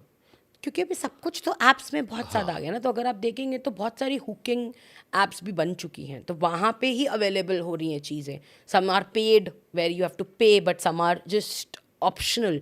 एंड ऑल्सो अगर हम देश में देखेंगे तो सेक्स को लेके डिस्कशंस पहले से तो काफ़ी बड़ी ही हैं, ओपननेस बड़ी ही है. तो आई थिंक उसकी वजह से भी बहुत सारी चीज़ें अब जीबी रोड पर बहुत लोगों को जाने की ज़रूरत नहीं पड़ रही है, because they are already getting what they want otherwise maybe in colleges, in schools. अभी बहुत सारी लड़कियां कॉलेजेस में भी ऑप्ट करने लग गई हैं सेक्स वर्क को by choice in some cases, but in some cases by force also. Like for an example, they want to continue studying, they want to fund their studies, so they will go into this field. So अभी मतलब मैं आपको बता रही हूँ ना कि अभी कोठे सिर्फ रेड लाइट एरियाज में नहीं रह गए हैं. कॉलेज प्रोस्टिट्यूशन क्या है ये. जैसे कॉलेज की लड़कियां हैं यंग, तो in colleges also these options are there. So some girls are there. आप अगर कभी भी देखेंगे तो आपको शायद मेट्रो स्टेशन के टॉयलेट्स के डोर के पीछे भी लिखा होगा ना, if you want a girl call up here. आपको कॉलेजेस के टॉयलेट्स में भी दिखेंगी ऐसी सब चीज़ें. If you want to have a one night fun then call up at this number. ये सब क्या है, ये सब एक तरीके का सिस्टम ही तो बन रहा है, that there is a man और there is a whole system जहाँ पे वो लोग लड़कियों को बोलते हैं that if you want to do this come and join our gang, and then some women comes into it. For an example, कुछ लड़कियों को चीट करके, कुछ लड़कियों को झूठ बोलकर इसका पार्ट बना लेते हैं, कुछ लड़कियों को बताकर इसका पार्ट बना लेते हैं. But in any case they are making them a part of this whole system where they are going to sell their bodies for money in return. And it's not always a rosy and beautiful journey. Like मैं US गई थी और आपने शायद Reno का नाम सुना होगा. That's considered as mini Vegas. So I met this woman there. मैं रात में पुलिस की गाड़ी में पूरी रात रेकी कर रही थी, तो बहुत खूबसूरत लड़की, बहुत ही सुंदर. She was wearing a beautiful dress and we went up to her to ask her if everything is fine, and she looked so confident. Yeah, everything is just perfect and I'm fine and I'm taken care of and there's nothing to worry about. That's what she told the policeman. Next morning मैं उस NGO के लोगों के साथ phone आया उन लोगों के पास that there is a girl who is in need. I went there and she was the same girl. मतलब उसकी जो कंडीशन थी अगले दिन मैं पहचान नहीं पाई कि ये वही लड़की है. एकदम उलझे हुए बाल, फटे हुए कपड़े. उसका कमरा जब मैंने जाकर देखा तो मेरे पास कुछ खाने का सामान था और वो हमारी गाड़ी में आकर बैठी और मैंने उसको वो ऑफ़र करा. उसने एकदम पकड़ के खा लिया. एंड फिर मैंने उसे इवेंचुअली थोड़ी देर के बाद, आधे पौने घंटे के बाद पूछा, बट रात को तो तुम बोल रही थी कि सब कुछ परफेक्ट है एंड अभी तुम्हारी हालत देखकर तो उसने मुझे बताया कि जब आप रात को मुझसे बात कर रहे थे तो मेरा पिम्प ऊपर खड़ा था और अगर मैं तब आपको कुछ भी बोलती क्योंकि आप पुलिस के साथ थे तो वो वहीं से ही मेरे को कंट्रोल कर रहा था. And they have tattoos on their bodies. उनके यहाँ थाइस पर वो लोग, जैसे हम गाय भैंसों को टैटू लगाते हैं ना, आग जलता हुआ, वो उस तरीके से स्टैम्प करते हैं उन लड़कियों को. सो वो लड़कियाँ चाहकर भी बॉर्डर नहीं क्रॉस कर सकती हैं, वो चाहकर भी नहीं भाग सकते. ये मैं आपको US की बात बता रही हूँ. तो इंडिया में तो उनको टैटू करने की ज़रूरत ही नहीं है. उनको पता होता है, इतने दलाल नीचे घूम रहे हैं GB रोड पे कि अगर कोई लड़की आपको भागते हुए किसी लड़की का पता चल गया तो वो लड़की नहीं जा पाती ज़्यादा दूर तक, रेलवे स्टेशन तक मैक्सिमम. उसके बाद उसको पकड़ कर ले आते हैं. ये रेलवे स्टैंड, बस स्टैंड, हर पब्लिक प्लेस पे होंगे ये? बिल्कुल, ये हर जगह है. हमारे देश का एक डेटा ये कहलाता है कि हर 7 मिनट पे एक लड़की उठती है हमारे देश में. Every 7 minutes a girl is picked up. जितनी देर में हमारा पॉडकास्ट चल रहा है उतनी देर में शायद ऑलमोस्ट 7 लड़कियां उठ चुकी होंगी अलग अलग शहरों से और ट्रैफिक्ड हो चुकी होंगी. और इन सब का इस्तेमाल सेक्स ट्रैफिकिंग में ज़रूरी नहीं है, बहुत अलग अलग टाइप्स के ट्रैफिकिंग्स भी हैं. बट हाँ, ह्यूमन ट्रैफिकिंग तो हो ही रही है. उसकी ज़िंदगी अब उसकी नहीं रही. Now she is being sold. उसका पैसा मिल रहा है किसी और को और अब उसको जो चाहते हैं वो करवा सकते हैं. सपोज मान लो कोई बच्ची आपको देख रही हो और वो इसमें फंस गई हो. मोबाइल आज सभी के पास है, हो सकता है कोई शायद आपको सुने, हिम्मत आए. इस प्रोसेस में इन्वॉल्व होने के बाद कैसे निकल सकते हैं, या ये ऐसा दलदल है जहाँ फंस गए तो फिर निकल नहीं सकते? एक्चुअली ऐसा, जैसे हमारी खुद की ही एक बच्ची है और वो बेड़िया कम्युनिटी से ही है. तो हमने उसको, हमारी लाइफ में आ गई थी जब वो 8 साल की थी. तो जब वो 11 साल की हुई तब तक उसको ये सब बातें पता थी. So awareness is a very big, I would say it's a blessing. जब वो 11 साल की हुई उसको उसके गांव लेकर गए, उसको बोला गया धंधा करेगी या शादी करेगी, तो उसने बोला मुझे तो पढ़ना है. सो उन्होंने बोला ये ऑप्शन नहीं है. तो she called me and she said मुझे यहाँ से निकालो, मुझे नहीं पता कैसे. अब हमें उसके गांव का कुछ नहीं मालूम है, बट ये मालूम था कि चाहे कुछ भी हो जाए इन दोनों बहनों को निकालना है. सो फिर वी ऑल्सो डिड एवरीथिंग. वहाँ की पुलिस, वहाँ की सरकार. एंड कभी कभी ऐसा होता है ना लाइफ में कि आपको अच्छे लोग ही मिलते चले जाते हैं जो जेन्युइनली चाहते हैं कि ये ना हो. तो हमें भी ऐसे ही लोग मिलते चले गए. एंड वो लड़की बहुत स्ट्रांग थी. उसने अपनी लोकेशन, अपने फ़ोन को बार बार अपनी मम्मी से चोरी छिपे फ़ोन करती थी, हमें मैसेजेस कर देती थी, अब मैं यहाँ हूँ, अब मैं यहाँ हूँ. हमने उसका फ़ोन टैप करवा दिया तो हमें पता चलता रहा उनकी लोकेशन कहाँ पर है.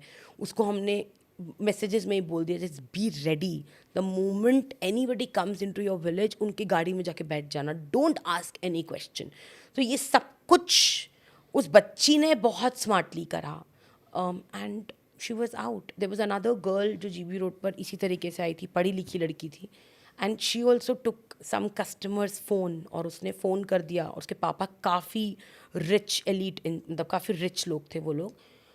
रात, आज तक उससे बड़ी रेड नहीं हुई कभी GB रोड पर. रात रात में, मैं ऐसा मुझे बताते हैं कि वो साउथ की पुलिस आई थी और उन्होंने पूरा GB रोड एकदम पूरे तरीके से सील कर दिया कि कोई भाग ही नहीं सकता है. अदरवाइज़ क्या होता है GB रोड पे, मान लीजिए अगर खबर मिली कि रेड पड़ रही है तो कोठों में ऑलरेडी खबर पहुंच जाती है पहले ही. पुलिस वालों के अंदर ही अंदर के लोग, मालिक वालिक सब जुड़े हुए होते हैं, तो खबर पहुंच जाती है इस कोठे में रेड पड़ने वाली है. तो वो लड़की को अंदर ही अंदर, तो हर एक कोठे कनेक्टेड है अंदर से काफ़ी सारे, तो सुरंगें बनी. जैसे ये आपका डक्ट है तो ऐसी सुरंग होगी, डक्ट के अंदर अंदर से वो निकाल कर लड़की को कहाँ निकाल कर ले जाएंगे आपको पता ही नहीं चलेगा. But in that one red उन्होंने पूरा GB रोड सील कर दिया. किस साल की बात है? आई थिंक 2015-16 की बात है. और वो निकाल कर ले गए उस बच्ची को वहाँ से. वो लोग नहीं गए, बट ये ये वन ऑफ द केसेस है, क्योंकि उसके बाप के पास रिसोर्सेज थे और क्योंकि वो कर सकते थे। बट मेजर लड़कियों के तो पापा को या माओ को ये भी नहीं पता होता है कि मतलब मैं दिल्ली तक कैसे पहुंचूं। उनके पास इतने भी पैसे नहीं होते हैं कि वो बस की या ट्रेन की टिकट लेकर दिल्ली तक आ जाएं या बॉम्बे चले जाएं। उनको पता ही नहीं होता है कि कहाँ है तो हमारा ये बच्चा। ज़्यादातर लड़कियां जो दिल्ली में जीबी रोड पे इन्वॉल्व है, ये गरीब घराने की हैं, मैक्सिमम। क्योंकि इनको ट्रेस नहीं किया आता होगा। बिल्कुल बिल्कुल। इनकी फ़ोटो लगी होती है पुलिस स्टेशन के बाहर, नॉट इनकी बट बहुत लड़कियों की ना। मिसिंग गर्ल्स तो हमारे यहाँ पे है ही बहुत ज़्यादा, उनमें से काफ़ी लड़कियाँ हैं कोठों के अंदर। सेक्स वर्कर जरूरी है सोसाइटी के लिए? मतलब क्यों ज़रूरी है, आप मुझे ये बताइए। मैं पूछ रहा हूँ क्वेश्चन। नहीं, बिल्कुल भी नहीं। क्यों? मतलब हमारी दीदी भी अक्सर ये बात बोलती हैं कोठों पे, जब मैं जाती हूँ और जब उनके साथ कभी दिल से बात हो रही है तो मुझे बोलती हैं, हम ना हो ना तो तुम लड़कियाँ सेफ़ नहीं रहोगी। मुझे नहीं रहना फिर सेफ़। अगर मेरे को सेफ़ रखने के लिए मेरी एक 12 साल की या 11 साल की बच्ची को आप बेच रहे हो और आप उसको पूरी ज़िंदगी मार रहे हो, उसको पीट रहे हो, आपका कोई अंत नहीं है वायलेंस करने का, तो मुझे सेफ़ नहीं रहना। और अगर उन मर्दों से आप मुझे सेफ़ रख रहे हो जिसको हम ईज़िली बोल रहे हैं कि मर्द जाति ऐसी होती है ना, उनको तो चाहिए, उनको अपनी ये लस्ट ख़त्म करने के लिए औरत चाहिए, तो उनको करो ना कोठों में बंद, उनके साथ ये सब कुछ करो ना। उस छोटी बच्ची के साथ क्यों कर रहे हो? तो 12 साल की लड़की, पैदा होती हुई लड़की को आप बेच देते हो। लड़की पैदा हुई है, पता चला लड़की है, मालकिन खरीद लेती है उसी वक्त पे ही। वो भी 12 साल की होती भी नहीं है, उसकी मेंस्ट्रुएशन साइकिल शुरू भी नहीं होती है कि उसकी वैल्यू लग जाती है। उसकी क्या गलती है? उस मर्द की हैवानियत के लिए वो क्यों बैठेगी ना कोठे पे? I mean, अगर ज़रूरी है तो हम अपने घर में अपने घर वालों को बिठा देते हैं, तो फिर ज़रूरत पूरी हो जाएगी ना। मेरे हिसाब से तो बिल्कुल ज़रूरी नहीं है। बट जैसे एक लॉजिक दिया था कई बार जब हम Sex सेक्स is वर्कर की important. बात करते हैं, तो ये होता है कि अगर ये लीगलाइज कर दिया जाए, ख़ास तौर पर जो लीगल सेक्स को मानते हैं कि ऐसे जगह होनी चाहिए, उनका लॉजिक ये होता है कि इससे देश में रेप केसेस कम हो जाएंगे, महिलाओं के शोषण कम हो जाएंगे, जिनको लस्ट होगी वो जाएंगे वहाँ पर पे करेंगे, सेक्स करेंगे और लौट आएंगे, इससे समाज में महिलाएं सुरक्षित हो जाएंगी, ऐसा लॉजिक दिया जाता है। ये लॉजिक तब मुझे समझ में आएगा जब वो लड़की अपनी मर्जी से ये ऑप्शन ऑप्ट करेगी, जब उसको पता होगा कि मैं इस धंधे में जा रही हूँ, ये प्रोज हैं, ये कॉन्स हैं, मुझे कॉन्डम का इस्तेमाल करना है क्योंकि उससे मेरी हेल्थ ठीक होगी। मेरे को मालकिन नहीं बताएगी कि मुझे कॉन्डम यूज़ करना है या नहीं करना है। अगर मुझे कोई बीमारी होती है तो मैं ना बोल सकती हूँ कि मुझे नहीं करनी है, मेरे अधिकार है। अगर हम उस लेवल तक पहुंच सकते हैं अपने देश में, जो मुझे तो नहीं दिख रहा है इन द नियर फ्यूचर, जहाँ पे अभी सुप्रीम कोर्ट ने बोल दिया और इम्प्लीमेंटेशन में ज़ीरो है, अगर हम उस लेवल तक पहुंच सकते हैं तो ज़रूरी है, हमें करना चाहिए लीगलाइज। बट अगर हम उस लेवल तक पहुंच सकते हैं तब, अगर हम ये कर देंगे कि हमने लीगलाइज तो कर दिया लेकिन उसके बाद हमारी इम्प्लीमेंटेशन ज़ीरो चल रही है और आज भी छोटी छोटी लड़कियां बिक रही हैं और उन बच्चियों को पता ही नहीं है कि ये धंधा होता है। उनको ये बताया जाता है कि तो अगर धंधे में जाएगी ना तो तेरे को अच्छे कपड़े मिलेंगे, तेरे को मिठाइयाँ मिलेंगी, देख तेरे को डांस करने को मिलेगा। उनको उसके बाद की कभी कहानी नहीं पता होती है। हमारे ड्रीम विलेज है जो हमारा होम है नोएडा में, तो वो दीदी बताते हैं उनको पोलियो है पैर में, and she is my strongest woman. वो बताती है मुझे तो सिर्फ यही बताया गया था कि तेरे को पोलियो है तो शादी तो होगी नहीं, तो तू ये वाला काम कर ले जो तेरी बाकी बहनें कर रही हैं, तेरी भुआएँ कर रही हैं, देख तेरी ऐशी ऐश है, अच्छे कपड़े मिलेंगे, बॉम्बे में जाके डांस करेगी, डांस बार्स में पता है कितना पैसा है वहाँ पे, तेरे को मस्त ज़िंदगी मिलेगी। And then she shared her first night story. मैंने बोला उस रात के बाद तो मैं मैं मर भी नहीं सकती थी, क्योंकि मौत भी बहुत ईजी तो नहीं है करनी, एक्सेप्ट करना। और आज भी वो इसी ट्रेड में है। ये डांस बार का जो आपने जिक्र किया, मुंबई में डांस बार बंद कर दिए गए, इसकी वजह से ही प्रोस्टिट्यूशन बढ़ा होगा मुंबई में? नहीं, मुंबई में हमेशा से ही था और आज भी है। डांस बार्स मुझे ऐसा लगता है कि मेरा जहन में मुझे ये सही ही नहीं लग रहा है। मुझे नहीं पता लोग इसके लिए जो भी बोलते हैं और वो मुझे गलत भी बोलते हैं, मुझे ये चीज़ नहीं सही लग रही है कि मेरी वजह से मेरे लिए या देश में कुछ आदमियों के लस्ट के लिए एक लड़की को डांस बार में डांस करना पड़ रहा है अपनी मर्जी के बगैर। अगर वो अपनी मर्जी से कर रही है, again I am saying it's fine, but उसको पता ही नहीं है कि वो चलो क्या मैं कर इसको रही है। रिफ्रेम करता हूँ। जो विदेशों में सेक्स वर्कर्स हैं वो ऑर्गेनाइज्ड है, मर्जी वाले हैं, या वहाँ भी ऐसे ही होता है? वहाँ पे भी ऐसा भी होता है और मर्जी वाले भी हैं, वहाँ पे दोनों तरीके के लोग हैं। हमारे देश में भी मर्जी वाले भी हैं, हमारे देश में भी ऐसी औरतें हैं जो अपनी चॉइस से कर सकती हैं, करती हैं वो ये काम, विच इज़ फाइन। शॉर्टकट पैसा, पैसा, अपना घर चलाना है, पैसा चाहिए। ऐसा कॉलेज वाला आपने बताया। कॉलेज वाला बताया, और भी बहुत सारी औरतें हैं जो कि रोज़ सुबह तैयार होकर अपने घर से ये बोलकर निकलती हैं कि मैं दफ्तर जा रही हूँ। उनके ऑटो वाले फिक्स्ड होते हैं, उनकी लोकेशन फिक्स्ड होती है, और उनके हस्बैंड्स को यही पता है कि मेरी बीवी नौकरी पर जा रही है, बट क्योंकि पति कमाकर ला ही नहीं रहा है, कुछ काम ही नहीं कर रहा है, तो वो उस औरत को बाहर निकलना है, और उसको और कोई उसको समझ में नहीं आ रहा है और कोई काम करना, उसको यही ऑप्शन दिया गया आसपास की और औरतों ने, तो वो जाते हैं और वो करते हैं। आप JNU के पार्क में जाइए, JNU के जो जंगलों में जाइए, आपको मिलेंगी वहाँ पे औरतें छोटा छोटा अपना एक इतना सा कपड़े का, मतलब चुन्नी जितना एक बेड लेकर घूम रही होंगी। बेड मतलब एक छोटा सा चुन्नी जैसा, और वो वहीं पर ही डालकर बैठी होंगी। वहाँ पे आदमी जाते हैं, तो वो फिर भी अपनी चॉइस से कर रही हैं। चॉइस तो मैं नहीं बोलूँगी कि वो भी पावर्टी और फोर्स में ही कर रही हैं एक तरीके से, बट फिर भी वो चुन सकती हैं। पर कोठे में तो वो चुन ही नहीं सकती ना।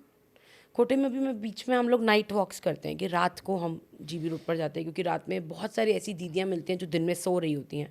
तो एक दीदी थी and she was 9th month pregnant, and I asked, and she was standing downstairs waiting for the clients, and I said तेरी हालत है? तो उसने बोला खाना नहीं देगी ना मालकिन, सोए नींद ही नहीं आएगी, बिना खाने के भूख लगती रहेगी मेरे को और बच्चे को। और उससे खड़ा नहीं हुआ जा रहा था, बट खाना तो ज़रूरी है ना, तो इसलिए वो खड़ी हुई थी नीचे।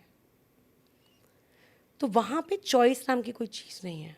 तो अगर आप मतलब फॉरेन कंट्री में भी हर तरीके के दोनों टाइप के लोग हैं।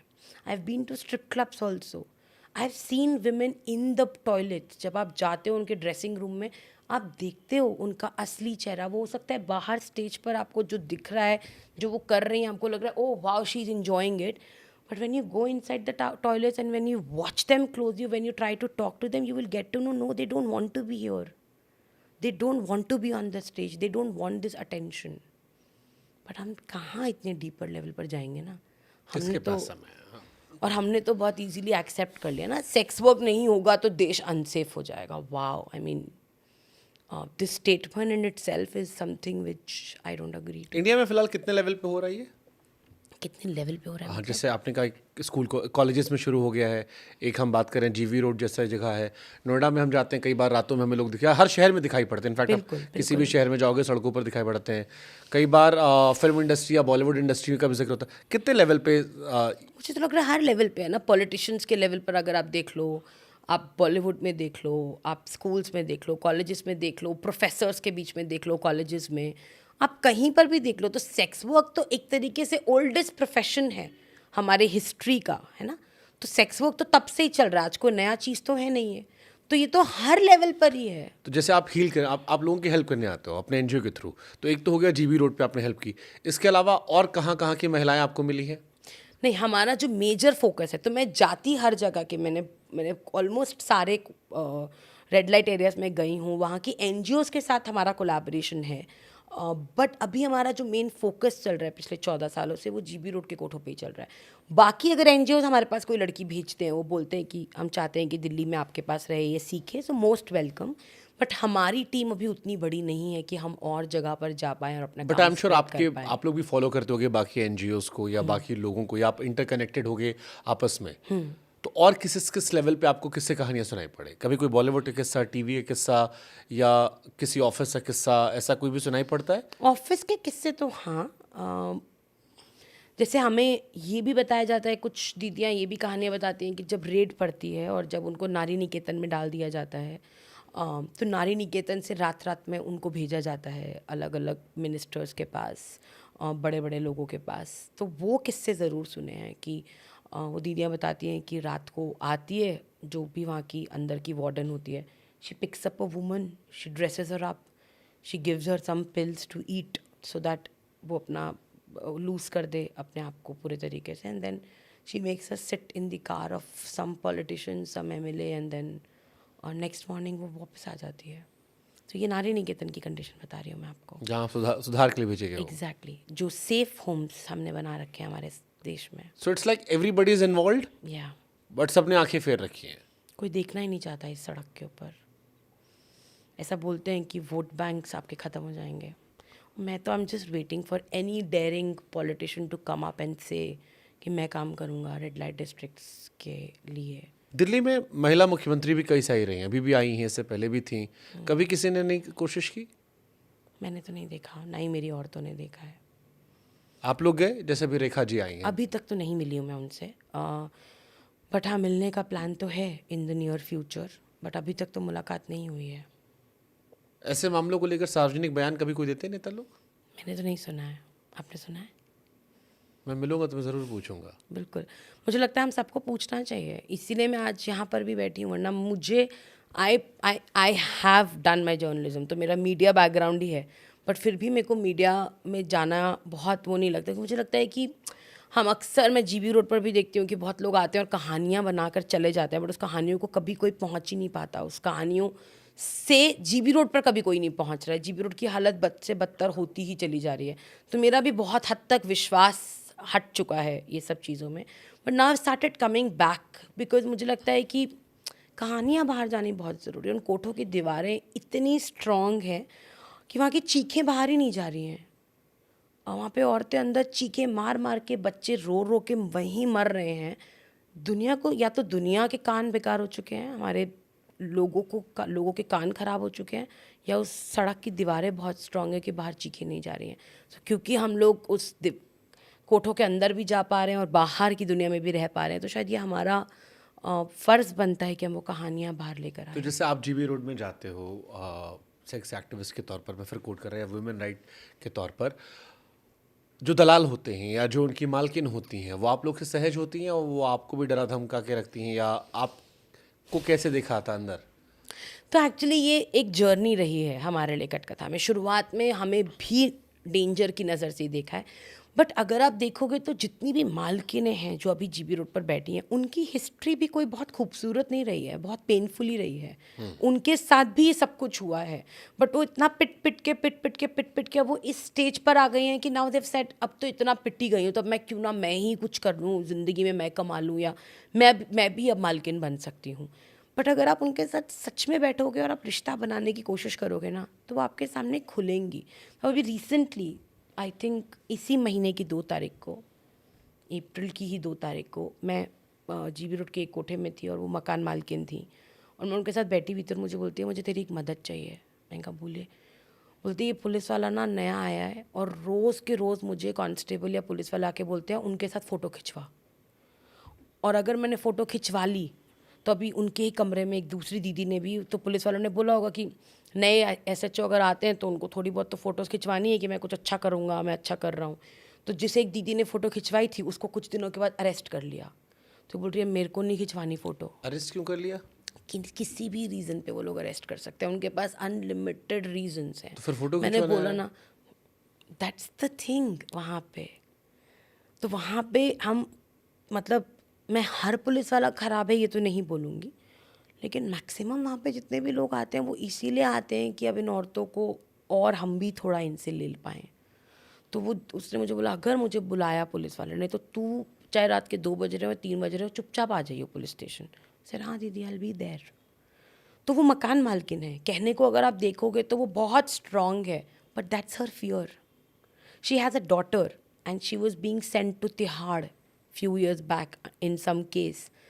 उसकी बेटी को पुलिस वाली बनना था, पर उसने अपनी बेटी की, जब वो तिहाड़ में थी तो पीछे से शादी करवाने के लिए बोल दिया कि उसकी बेटी को ये पता ना चल जाए कि मेरी माँ तिहाड़ में है। उसकी बेटी को आज भी नहीं पता है कि मेरी माँ कोठा चलाती है। तो सोचिए, एक औरत जो कोठे की मालकिन है, लेकिन वो आज तक अपनी बेटी को ये सच नहीं बता पाई है कि मैं कोठा चलाती हूँ। Imagine the hypocritic life which she is living. तो बेटी के सामने वो एक माँ है, केयरिंग मदर, बट अदरवाइज वो एक कोठे की मालकिन है। कोई सबसे पेनफुल स्टोरी जिसने आपको झकझोर दिया? जैसे मीडिया में हम कहते हैं ना कि हम इमोशनलेस हो जाते हैं। डॉक्टर्स भी जब किसी का इलाज करते हैं तो उन्हें कटा पिटा देख कर रोना नहीं आता। हम मीडिया वाले होते हैं, हम खबरें कवर करते हैं, अनलेस एंड अनटिल कोई बहुत ब्रूटल हुआ हम भी नॉर्मल रहते हैं, खबर पढ़ देते हैं। आई एम श्योर ये आपके लिए भी रोज़ का हो गया होगा, बट कुछ कहानियाँ होती हैं जो सीना चीर देती हैं, आंखें गमगीन कर देती हैं। जैसा आपने कहा कि जीबी रोड की दीवार इतनी मजबूत है कि अंदर की चीखें बाहर नहीं आती। कोई चीख जो आपको परेशान कर गई? अभी फ़िलहाल एक कर रही है।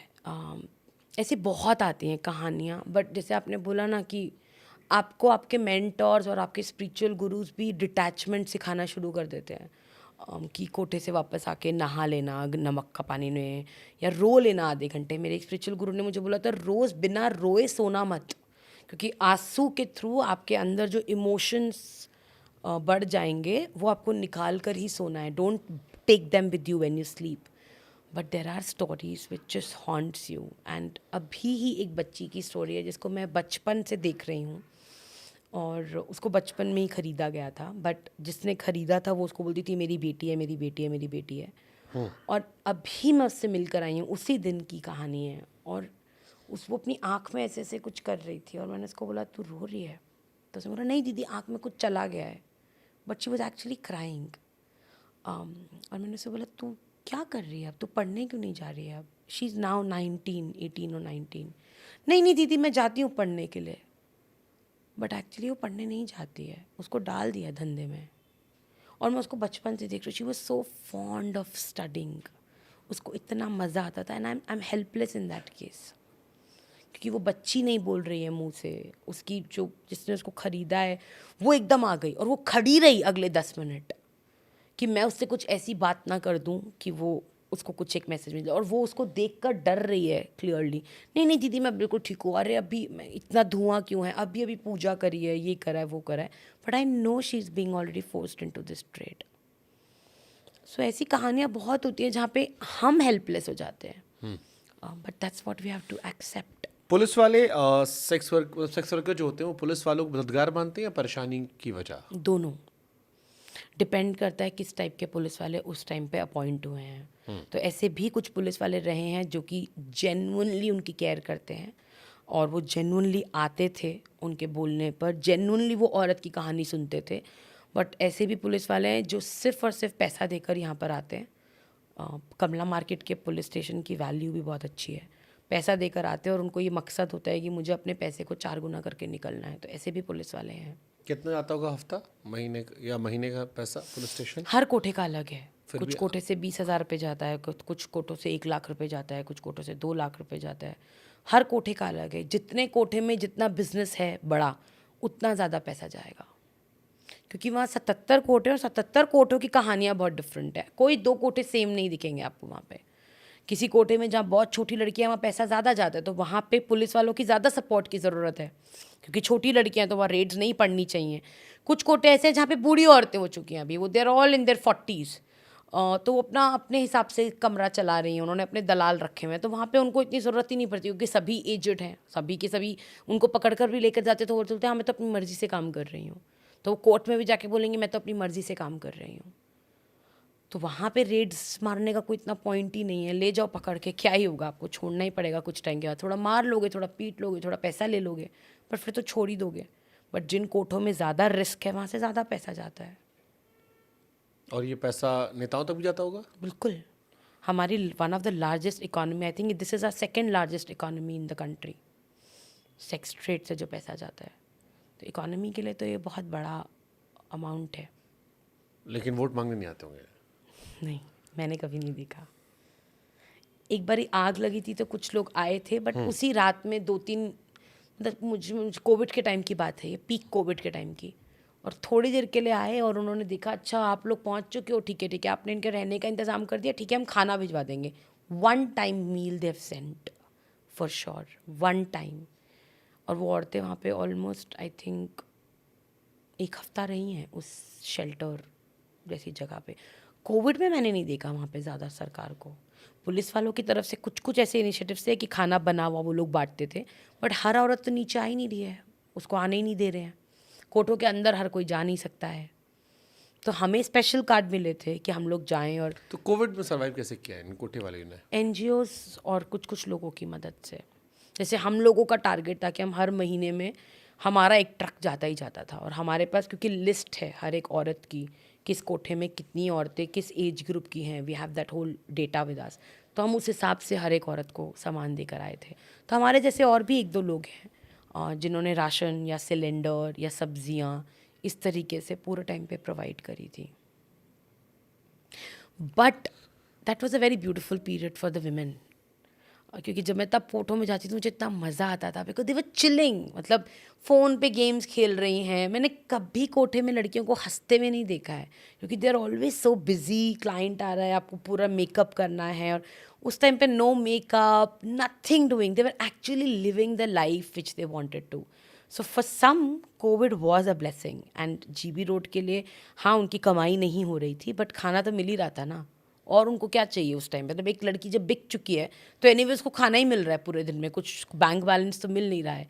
तो वो टाइम मुझे बहुत मज़ा आता था, मतलब मैं घंटों बैठती थी उस टाइम पे कोठों में, क्योंकि ना चिल मारते थे हम लोग, बट दैट वाज अ वहाँ से टेम्परेरी। लड़कियां वापस नहीं की, जैसे दिल्ली बम्बई से लोग जो थे वो अपने अपने गांव लौट गए थे कोविड में? कुछ औरतें गई थी, कुछ जो थोड़ी उम्र में बड़ी हैं, जो छोटी लड़कियां वो तो नहीं जा सकती ना, वो जा ही नहीं सकती हैं। बट जैसे कोविड पीक जब था, तो पीक कोविड में भी इनकी मालकिन ने छोड़ा नहीं, नहीं, क्यों छोड़ेगी? क्योंकि शहर बंद था, दुनिया बंद थी। नहीं, नहीं, तो उसका तो उसको पता ही है ना कि कोविड किसी ना किसी टाइम पे तो ये कर्फ्यू खत्म, मतलब ये सब कुछ खत्म होगा ही ना, तो वो क्यों करेगी? नहीं करा ऐसा किसी ने भी। मालकिन खुद बहुत सारे कमरों से चली गई थी और अपने अपने घरों में रह रही थी, बट यहाँ पे बहादुर भैया और लोग उन और लड़कियों के ऊपर पूरी नज़रें थी उस टाइम पर भी कि कोई लड़की भाग ना जाए।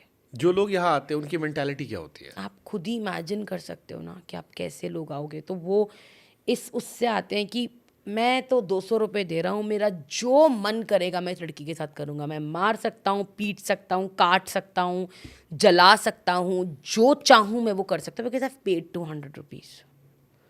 सो वो उसी मेंटालिटी के ही लोग आते हैं जब वो ऊपर चढ़ते हैं। मतलब अक्सर मैं भी देखती हूँ, मतलब मेरी भी बहुत बार वैल्यू लगी है वहाँ पर कि अच्छा ये दे दो मुझे, ये वाली लड़की मुझे अंदर भेज दो। तो मतलब मुझे ऐसे कभी कभी मैं इनको देखती हूँ, मैं बोलती हूँ व्हाट काइंड ऑफ अपब्रिंगिंग, मतलब कैसे आप सोच सकते हो ना, मतलब वो क्या लेवल ऑफ थिंकिंग है आपका कि आपको लग रहा है कि जितनी लड़कियां यहाँ पर हैं I can just buy them like that, their property. So गलत गंदी सोच वाले लोग मुझे लगता है कि सेक्स खरीदते हैं। पेनफुल। लड़के भी शामिल होते हैं? लड़कों का भी कोई ऐसा कोठा है इंडिया में? इंडिया मुझे नहीं पता है, दिल्ली में तो खासकर मुझे नहीं पता है, मेरी इन्फॉर्मेशन नहीं है, but now boys are into sex trade. जैसे भी एक फिल्म आई थी, मैंने कोई रिसेंटली नेटफ्लिक्स पे सीरीज आई थी, उसमें ये दिखाया गया था। सो MSM जो होते हैं, man who have sex with man, या जो ट्रांसजेंडर्स होते हैं। सीए टॉपर, हाँ मुझे याद आ गया नाम, सीए टॉपर नाम की नेटफ्लिक्स पे एक फिल्म आई थी, हाँ, जिसपे जो एक्टर हैं वो अलग अलग महिलाओं के पास जाते हैं। उनका भी दिल्ली में दिखाया। जिगोलोस बोलते हैं ना हाँ, उनको। उनको भी होटल्स उनके बुक होते हैं जहाँ पर एक ऑर्गेनाइज तरीके से ऑनलाइन ऐप्स के थ्रू जाते हैं। वो है, that's what I am saying, but brothels नहीं पता है मुझे। आपने बोला कि क्या लड़कों के भी कोई कोठे हैं, मुझे कोठे नहीं पता हैं, लेकिन इस तरह की चीज़ें तो मैं भी फिल्म्स में ही देख रही हूँ, but I never met. But I met MSM, man who have sex with man, या जो ट्रांसजेंडर्स हैं जो कि अब गर्ल्स बन चुकी हैं। आप अगर अक्सर सड़क पे भी देखोगे साइड पर, अक्सर नाले वगैरह जहाँ पर होते हैं, जैसे गाजीपुर का नाला है, इन सब जगहों पे आपको जनरली जो रात को लोग मिलते हैं, they are trans man, trans woman basically. So वो लोग होते हैं वहाँ पे। तो ऐसे लोग तो बहुत हैं दिल्ली में इस वक्त पे, बट क्या उनके लिए कोठे हैं? जैसे जीबी रोड के कोठों में मैंने कभी आदमी नहीं देखे हैं। वहाँ ट्रांस वुमेन भी नहीं नहीं, होती? वहाँ ट्रांस वुमेन भी नहीं होती है। वहाँ पे सिर्फ एक ग्रुप ऑफ ट्रांसजेंडर, मतलब एक ग्रुप ऑफ यूनक्स आता है, but only to bless and take the money. But वहाँ पे मैंने कभी लड़कों का सेक्स वर्क होते भी नहीं देखा है। वहाँ पे लड़के दलाल बनते हैं। तो जो बच्चा, अगर मान लीजिए माँ का बेटा है, बेटी को तो सेक्स वर्क में डाल देते हैं, लेकिन अगर बेटा है तो वो दलाल बन जाता है। तो वो जब उसकी उम्र पहुँचती है 9 या 10 साल की, वो तब तक वो नीचे चला जाता है अपनी माँ के लिए क्लाइंट लेने के लिए। तो वो बोलता है इतने साल की है, इतने साल की है, चलेगा चलेगा चलेगा। And then by the time he is 14-15 वो खुद बहुत बार सेक्स कर चुका होता है। उसका कोठे में अलग अलग गर्लफ्रेंड्स बन चुकी होती हैं। 15-16 साल के लड़के का तो बच्चा पैदा हो चुका है, हो जाता है मोस्टली। बट पढ़ाई बहुत डिफरेंस कर रही है। लाइक व्हेन कट्टत है एंटर, तो हम लोग उसी टारगेट पे काफ़ी फोकस करते हैं। तो अब जो हमारे जितने भी बच्चे हैं, they are all out of this trade, not into दलाल, not into alcohol, not into drugs, and they're doing something really great in life. तो कोई वही मैं ऐसी बोल रही हूँ स्टोरी कि- जो इंस्पिरेशनल लगती है आपको वो कोठे से निकलकर? बहुत सारी स्टोरीज हैं। लाइक हमारा एक बच्चा है नोएडा में ही, एक बहुत ही ब्यूटीफुल एकेडमी है, मैं उसका नाम नहीं लूँगी क्योंकि अब उस बच्चे को लगता है कि वो मेरी हिस्ट्री हो गई है और मैं अब उस आइडेंटिटी के साथ नहीं जाना चाहता हूँ लाइफ में। वो बच्चा उस एकेडमी में ट्रेनर भी है और one of the best dancers भी है, सीख भी रहा है वो उस एकेडमी में। वो निकल चुका है, उसने पढ़ाई पूरी करी है, उसने सब कुछ अपना कंप्लीट करा है। हमारी एक बच्ची जिसकी मैं बात बता रही, जिसको हमने गांव से रेस्क्यू करा था, उसकी बहन अभी COT के एग्ज़ाम्स की तैयारी कर रही है और वो खुद अजीम प्रेमजी में जा चुकी है। तो अजीम प्रेमजी यूनिवर्सिटी में वो पढ़ रही है, उसका 1 साल ख़त्म हो चुका है। और अब छोटी बहन को भी या तो वो अजीम प्रेमजी जाएगी, उसको वैसे ब्यूरोक्रेसी में जाना है, उसका वो सपना है, उसको IPS ऑफिसर बन के GB रोड पर ही आना है। और वो पढ़ने में बहुत ब्राइट है। तो वो दोनों बहनें कर रही हैं, मतलब वो अजीम प्रेमजी से फ़ोटोज़ भेजती हैं, अपना रूम दिखाती है, मैं आज सूफ़ी नाइट में जा रही हूँ मैम, मैं आज इधर जा रही हूँ, इतनी ब्यूटीफुल लग रही है। और मैं कभी कभी रिफ़्लेक्ट करती हूँ कि अगर उस वक्त पे हम उस गांव में नहीं गए होते तो आज वो शायद मुजरा कर रही होती। और वो उस पूरे ट्रेड में अब तक, क्योंकि अब वो 21 ईयर्स की हो गई है, तो अब तक तो वो पूरी इसमें घुस चुकी होती, पूरे तरीके से सरेंडर कर चुकी होती। तो स्टोरीज तो बहुत है हमारे बच्चों की। अगर मैं अपने बड़े बच्चों की, एक बच्चा हमारा सिविल डिफेंस ऑफिसर बन गया है, तो उसने पहली बार यूनिफॉर्म पहनी और उसने फ़ोटो भेजी, तो आई was like oh my God, this is possible. और उसने अपने गांव में, जिस गांव में बेड़िया कम्युनिटी से ही वो बिलोंग करता है, उसने वहाँ पे अनाउंस कर दिया था कि मेरी कोई भी बहन धंधे में नहीं जाएगी। और आज उसकी बहनें बाहर हैं, उसकी कज़न सिस्टर्स भी बाहर हैं, वो खुद सबका ख्याल रखता है, बाहर रहता है, he is married, he is a father to a small baby, और वो अपनी सारी बहनों का ख्याल रख रहा है।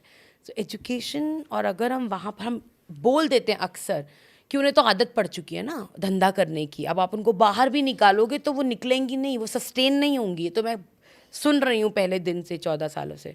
बट आइए ड्रीम विलेज और देखिए, उन औरतों को मौका दोगे तो वो दुनिया इधर से उधर करने को। जो पोलियो वाली मैं औरत की बात बता रही हूँ, she recently completed her training with Haldiram's as a chef. She wants to start her own cart. कहती मुझे कैफ़े खोलना है, मुझे कैफ़े खुलवा दो, मैं देखना कहाँ से कहाँ पहुँचा दूँगी कैफ़े। मौके ही नहीं देंगे अगर हम किसी को, तो फिर उसके लिए कुछ भी बोल लो आप। कंफर्ट जोन में है हमारी सरकार। क्या फ्यूचर देख रहे हो इन कोठों का आप, सेक्स वर्कर्स का इंडिया में? और बर्बादी होगा if we will not take care of it right now, if we don't talk about it. तो इसको, इसमें लड़कियां अभी 7 मिनट पे एक उठ रही है, धीरे धीरे 3 मिनट पे उठेगी, और शायद बहुत टाइम नहीं लगेगा कि ये हर घर तक पहुंच जाएगा। बहुत समय नहीं लगेगा। हर क्योंकि घर तक हम, पहुंच जाएगा मतलब? मतलब अभी हम बोल रहे हैं कि गरीब लोगों की लड़कियों को उठा रहे हैं, बट शायद कल को हमारी भी बच्चियां अनसेफ हैं, तो हमें वो नहीं भूलना चाहिए। सोसाइटी में इट्स अ बिग प्रॉब्लम, जो अंदर ही अंदर से सोसाइटी को हॉलो बना रही है, बट हम इस पर ध्यान ही नहीं दे रहे हैं क्योंकि it's not an agenda for anybody. But वो भी शायद ट्रैक करके उठाते होंगे कि ऐसे इंसान को उठाओ जो शोर कम मचा पाए, अखबारों में कम जा पाए, टीवी पर कम नहीं, लाए। ऐसा नहीं है। बहुत सारी कहानियाँ आप स्कूल्स में देखोगे, पब्लिक स्कूल्स में देखोगे, लड़कियां तो मिस हो ही रही हैं ना हमारे देश में, ऐसा तो नहीं है। बच्चे तो मिस हो ही रहे हैं, इनफैक्ट अब तो और ज़्यादा। पहले मुझे याद है हम अपार्टमेंट्स में रहते थे तो हम आराम से घूमते थे नीचे, रात के 12 बजे लाइट गई तो हम शोर मचाते थे, लाइट चली गई। अब कंचकों पे हम लोग ओपनली एक दूसरे के घर जाते थे। क्या अब सोसाइटीज़ में वो है? नहीं है। डेंजर बढ़ चुका है, हम लोगों को सबको पता है ये बात। अब हम अपने बच्चों को ओपनली नहीं छोड़ पाते हैं, पहले हम छोड़ पाते थे, बट हम समझ नहीं पा रहे हैं कि डेंजर जो बढ़ रहा है ये एक्चुअली, इसका बहुत रिलेशनशिप है ह्यूमन ट्रैफिकिंग से। तो हमारी बच्ची को जब वो उठाएंगे तो वो ह्यूमन ट्रैफिकिंग का हिस्सा बन जाएगी हमारी बच्ची। बट ये कहानियाँ बाहर नहीं आ रही हैं बहुत ज़्यादा, पुलिस वाले भी बहुत हद तक छिपा देते हैं इन कहानियों को। ओके, अभी सेक्स वर्कर्स की सबसे बड़ी चुनौती क्या है? इज्जत ना मिलना, उनको गलत तरीके से देखना कि वो एक धंधे वाली है तो उसको क्या चाहिए लाइफ में, उसके लिए उसके पास कोई अधिकार नहीं है, उसके बच्चों के पास कोई अधिकार नहीं है। वो एक आम जिंदगी जीना भी चाहे, हम उसको तब भी वो मौके नहीं दे रहे हैं। जिसके पास एक कार्ड बनाने के लिए, एक बैंक में अकाउंट खोलने के लिए उसके लिए इतनी प्रॉब्लम्स हैं, इंश्योरेंस वो नहीं कर सकती है, मेडिकल इंश्योरेंस वो नहीं ले सकती है क्योंकि उसके पास कुछ है ही नहीं, तो सोचिए मतलब it's like to survive is the biggest challenge for her, to survive with respect is the biggest challenge for her, to come out of a brothel is the biggest challenge for her. तो एक छोटी सी बच्ची जो बिक चुकी है वो वहाँ से बाहर निकल पाए और एक ज़िंदगी जी पाए, ये उसके लिए इम्पॉसिबल है। इज्जत बहुत बड़ा लफ्ज़ मुझे वहाँ, जब इस कॉन्टेक्स्ट में बात कर रहा हूँ मैं। हम सबके लिए, अभी आपने पहले बोला ना कि नाम सबके लिए इम्पोर्टेंट है हमारे, मतलब बोलते हैं ना, मतलब पैसा और खाना पीना तो एक तरफ है, शेल्टर भी एक तरफ, बट सबसे बड़ी चीज़ भूख होती है, पैसा, लेकिन जब भूख मिट जाए तो फिर इज्जत सबको प्यारी होती इज्जत है। सबको प्यारी होती है। तो इंसान है तो इज्जत तो वो चाहेगा ही। तब एक दीदी बताती हैं कि वो जब सड़क पे भी चल रहे हैं और अगर उनका किसी ने आधार कार्ड देख लिया, वो एक दीदी ट्रेन में गई थी और रात को अपने गांव जा रही थी एक उम्र के बाद, और टीटी ने उनका जब आधार कार्ड आके चेक करा तो जब वो रात में टॉयलेट गई तो पीछे पीछे चला गया और बोला क्या रेट है तेरा। And she was ashamed at that moment. She was angry and she was helpless and she was ashamed कि मैं हर जगह रेट टैग तो नहीं लग सकता मेरे ऊपर, बट क्योंकि जीबी रोड लिखा है उसके आधार कार्ड पे तो रेट टैग तो उसके साथ ही चल रहा है। तो इज्जत बहुत बड़ी चीज़ है और वो ये चाहती हैं तो हमारी अक्सर दीदियों से जब हम अभी बात करते हैं कि एक चीज़ जब तुम्हारी ज़िंदगी में बदलाव आए तो बोलती है, तो छोटे छोटे प्रोडक्ट्स बनाती हैं, तो जब कोई हमारे प्रोडक्ट को देख कर सुंदर बोलता है ना तो हमें लगता है कि ये कोई सपना पूरा हो गया हमारा, क्योंकि आज तक हमें ये बोला गया था कि तुम सिर्फ और सिर्फ सेक्सी कर सकती हो, एक आदमी को सेटिस्फाई कर दो, this is what you can do, that's it. But अब जब हम चीज़ें बनाते हैं और लोग उसकी तारीफ़ करते हैं और जब आप लोग हमारी कहानियाँ इतने प्राउडली बताते हो तो हमें ज़िंदगी में लगता है this is it, we don't want anything else. So सबकी ज़िंदगी के अलग अलग संघर्ष होते हैं। बिल्कुल। मेडिकल इनका क्या होता है? क्या सेक्स वर्कर्स मेडिकली इतनी वेल नोन होती कि क्या सही है क्या गलत है? नहीं, जीबी रोड के कमरों में अगर आप जाओगे तो हरा पत्ते और लाल पत्ते की गोली हर औरत खा रही है। हर बीमारी का इलाज हरे पत्ते की गोली है। क्या है ये हरा पत्ता? सैराडॉन, समटाइम्स कोई pain killer, and that's it. और जब वो, तो एक कहानी, मतलब एक बारी मैं ही एक कोठे में थी और एक कोठे से मुझे फ़ोन आया रात को 11 बजे के आसपास कि ये 2 औरतें हैं, मतलब एक औरत है और मरने वाली है, तो तू इसको ले जा यहाँ से, किसी हॉस्पिटल में इसका इलाज करवा दे। तो मैं अगले दिन सुबह सुबह पहुँची वहाँ पे 7 बजे, और वो औरत बिल्कुल पतली, एकदम बिल्कुल जैसे उनके बॉडी में जान नहीं होगी। She was lying on the bed और उनकी बेटी भी वहीं पर ही थी, और उनकी बेटी ने बोला दीदी आप मेरी मम्मी को बचा लो किसी तरीके से। तो मैं उसको लेकर आने लगी हॉस्पिटल अपने कंधे पे डालकर, तो पीछे से आवाज़ आई बेटी भी मरने वाली है, इसको भी ले जा। सो मैं दूसरे दोनों को अपने कंधों पे लेकर कोठे से नीचे उतरी, रिक्शे वाले की मदद ली, उसने उन दोनों को और मुझे रिक्शे में उन दोनों को बिठाने की कोशिश करी। हॉस्पिटल गई and they were scared of going in the hospital, क्योंकि उन्होंने बोला कि वहाँ जाते ही मुझसे पूछेंगे तू क्या करती है, तो ऐसा like I am there so don't worry. So मतलब, and when we entered there, the didi was at the last stage of her HIV and TB, and the girl was also at the last stage of TB and she was 15 years old. और उन लोगों को, उन कोठे वालों ने बोला था लड़की को कि अगर तू धंधे पे बैठ जाती है तो तेरी माँ का इलाज करवा देंगे, अगर तू धंधे पे नहीं बैठेगी तो हम तेरा इलाज। और वो लड़की वही उसी कोठे में पैदा हुई है, उसी कोठे में बड़ी हुई है, तो वो काफ़ी स्ट्रॉन्ग थी। मतलब कुछ लड़कियां निकल जाती हैं तो बोलती मैं ये कर दूंगी, मैं वो कर दूंगी, मैं क्लाइंट्स को मारूंगी, मैं पीटूंगी, मैं चीखूंगी, मैं चिल्लाऊंगी। तो थोड़ा सा तो कोठे वाले भी डरते हैं क्योंकि उनकी खुद की बेटी ही है वो।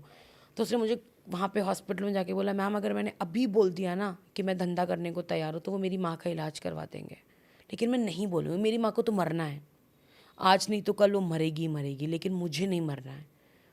तो मतलब वो औरतें हॉस्पिटल जाने से डरती हैं। हॉस्पिटल में अगर वो जाती हैं तो उनसे पहला सवाल पूछा जाता है तुम क्या करती हो, ये बोलती हैं तो उनको उस चीज़ से डर लगता है कि मैं डॉक्टर को फेस कैसे करूँगी। तो दे एंड अप गोइंग टू छोटे पोटे जो आसपास दवाखाने हैं पुरानी दिल्ली में, उन्हीं में से चली जाती हैं, और ऐसी औरतें मर जाती हैं वहाँ पे क्योंकि उनको सही इलाज ही नहीं मिल रहा है। इनका फिनरल कैसे होता है सेक्स वर्कर्स का? बहुत केसेस में हमने ऐसा देखा है कि गांव भेज देते हैं, जिस भी गांव से वो आई होती है, मकान मालकिन इतना कर देती है कि गांव भेज देती है। अब गांव में जैसे भी हो तो कभी कभी जैसे मान लीजिए पता चल गया वो लास्ट स्टेज पर है बिल्कुल, तो किसी के साथ गांव भेज देगी और पता चलता है 5, 6, 8 दिन में वो मर गई, तो गांव में फ्यूनरल हो रहा है। कुछ लोगों का जब यहाँ पर होता है, किसी की अगर डेथ यहाँ पर अच्छा, हुई, उनके गांव में पता नहीं होगा वो क्या कर रही हैं। हाँ, तो अगर कुछ लोगों का यहाँ पर हो रहा है, डेथ हुई है, तो फ्यूनरल तो करती हैं, कुछ औरतें जाती हैं। रिसेंटली एक दीदी का मर्डर हो गया था और तब हमने बोला कि हम भी चलते हैं उनके फ्यूनरल में, तो हमें मना कर दिया गया कि नहीं आप मत जाओ, हम ही जाएंगे। नहीं पता क्यों मना करा, बट मना करा कि आप मत जाओ वहाँ पे, हम लोग करके आ जाएंगे। वहाँ भी सेक्स वर्कर्स के बीच में भी कास्ट, रिलीजन, ये सब होता है? रिलीजन कास्ट नहीं होता है, लेकिन कंपटीशन होता है, क्योंकि सबको पैसा ज़्यादा कमाना है। सबको चाहिए कि मैं दिन में ज़्यादा से ज़्यादा क्लाइंट्स ले लूँ ताकि मेरे पास ज़्यादा एंड में पैसा आ जाए या मेरी मालकिन ज़्यादा खुश हो जाए। तो वहाँ पे वैसी लड़ाई झगड़े बहुत हैं। सरप्राइजिंगली वहाँ हिंदू मुसलमान ये सब चीज़ों का डिफरेंस नहीं है, वो सब साथ में ही बैठती हैं, साथ में ही उठती हैं, साथ में ही खाती पीती हैं। बट जैसे मान लीजिए एक बिल्डिंग में आमने सामने 2 कोठे हैं, तो वो 2 कोठों में बहुत लड़ाइयाँ होंगी कि ये कस्टमर, मतलब वहाँ पे अगर एक लड़का, कभी कभी बहुत एंटरटेनिंग भी होता है कोठों में बैठना, क्योंकि कस्टमर आया और उसकी एक शर्ट इधर से खिंच रही है और एक शर्ट इधर से खिंच रही है और कस्टमर बेचारा एकदम परेशान हो रहा है कि मैं, बेचारा तो नहीं बोलूँगी मैं, कि मतलब मैं कहाँ जाऊँ, मुझे छोड़ दो, टाइप्स। एंड फिर जो औरत जीतती है या जो औरत धमकी दे देती है दूसरी औरत को, तो वो उसको जाने देती है उसके पास। तो वो वाला कंपटीशन वहाँ पर बहुत ज़्यादा है। और कुछ हद तक because they are all traumatised, तो वो इमोशंस उनमें काफ़ी कम हो जाते हैं। मतलब पेन, या कोई दीदी रो रही है या कोई दीदी बीमार है, तो वो बहुत बॉदर नहीं करते हैं वहाँ पे। ठीक है, बीमार है, चल बहाने मत मार, कस्टमर अटेंड कर, मतलब ऐसा वाला वहाँ पे काफ़ी ज़्यादा वो रहता है। काफ़ी पेनफुल कहानी है इसमें। कोई मिथ सेक्स वर्कर्स को लेकर जो समाज में बहुत वायरल हो? यही कि सेक्स वर्कर्स नहीं होंगे तो रेप्स बढ़ जाएंगे। मुझे तो लगता है ये बहुत बड़ा झूठ है जिसको हम सच मान कर बैठे हुए हैं इतने सालों से, और इसलिए हम आंखें बंद कर कर बैठे हुए हैं। एक दिन में एक सेक्स वर्कर मैक्सिमम, जैसे जीबी रोड है यहाँ पे, तो जीबी रोड में कितने client maximum sex worker attend करते जो हैं? मैंने सुना है वो 70 मर्दों के साथ एक दिन में? जब आप बहुत यंग होते हो तो they are like dead bodies in that one day. तो जब इनिशियली ईयर्स में वो लड़की को उन्होंने इतना ड्रग्स दे के ऐसा रखा होता है कि वो मरी हुई होती है। आदमी आएंगे जाएंगे, आएंगे जाएंगे, आएंगे जाएंगे, पे करेंगे, आएंगे जाएंगे। तो initial years of that girl is this much of number, 40, 50, 60, 70। Average क्या होता होगा? मतलब एवरेज एक दिन में? एक टाइम के बाद आके, तो मैंने आपको बोला ना, 2-3 भी मिल जाए तो बहुत बड़ी बात है। हाँ। एक एज के बाद। बट अगर पीक एज में बात करें हम, पीक एज में अगर हम बात करें तो 15 से 18 रोज 20 भी, मतलब रोज। And they work for few hours. हाँ, मतलब वो अगर पूरी रात काम कर रही हैं तो फिर वो पूरा दिन काम नहीं करती हैं। कुछ औरतें वो दिन में सोती हैं 3-4-5 घंटे, फिर मेकअप करने में उनको समय लगता है, खाना बनाना, खाना खाना। तो वो रात का समय, मान लीजिए वो रात को 8 बजे शुरू हुई हैं और वो सुबह 7 या 8 बजे तक ये काम कर रही हैं, तो वो उस टाइम पे इतने क्लाइंट्स ले लेती हैं। हम इसे कैसे ठीक कर सकते हैं? सेक्स वर्कर्स की ज़िंदगी कैसे ठीक हो सकती है? मुझे लगता है बातचीत कर कर, क्योंकि अगर हम बात करेंगे और इसको मुद्दा समझेंगे तो शायद सरकार उठेगी। और ये एक लार्जर लेवल इश्यूज़ है। हम एनजीओज़ कोशिश कर रहे हैं, पर मुझे नहीं लगता है कि हम लार्जर लेवल पर इसमें कुछ बदलाव लेकर आ सकते हैं। तो अगर सुप्रीम कोर्ट ने ऑर्डर दिया है और अगर लार्जर लेवल पर हम इसको एज अ पॉलिसी बना दें और इम्प्लीमेंटेशन किस लेवल तक जा रहा है उसको भी अगर हम मॉनिटर करें और फॉलो अप करें, तो चीज़ें बदल सकती हैं। क्यों नहीं बदल सकती हैं? क्यों नहीं हमें इंश्योर कर सकते हैं कि जीबी रोड के कोठों में 18 साल से नीचे की लड़कियां नहीं होंगी? हम कर सकते हैं ये इंश्योर। अभी यंगेस्ट लड़की कितनी बड़ी होगी वहाँ पे? 5 साल की बच्चियाँ भी हैं वहाँ पे, 6 साल की लड़कियाँ भी हैं वहाँ पे, 12 साल की लड़कियां, तो मैंने आपको बोला है वो फुल फ्लेजेड सेक्स वर्कर्स बन जाती हैं। तो हम इंश्योर कर सकते हैं, लेकिन क्योंकि हम इतने लेवल पे करप्ट हैं कि हमें पैसा आ रहा है तो हमें लग ही नहीं रहा है कि हमें। तो मुझे लगता है बातचीत करना और एक्शन लेना, चाहे छोटा छोटा, इन बच्चों को क्यों नहीं एडमिशन मिल सकता है स्कूल्स में, मगर हम नहीं दे रहे हैं। मैं जब कटकथा शुरू हुआ था तो मैं बहुत स्कूल्स में गई थी और उन्होंने बोला हम तो सेंसिटिव हैं, लेकिन गीतांजलि हमारे टीचर्स शायद सेंसिटिव नहीं होंगे या बच्चे सेंसिटिव नहीं होंगे। So you make them sensitive.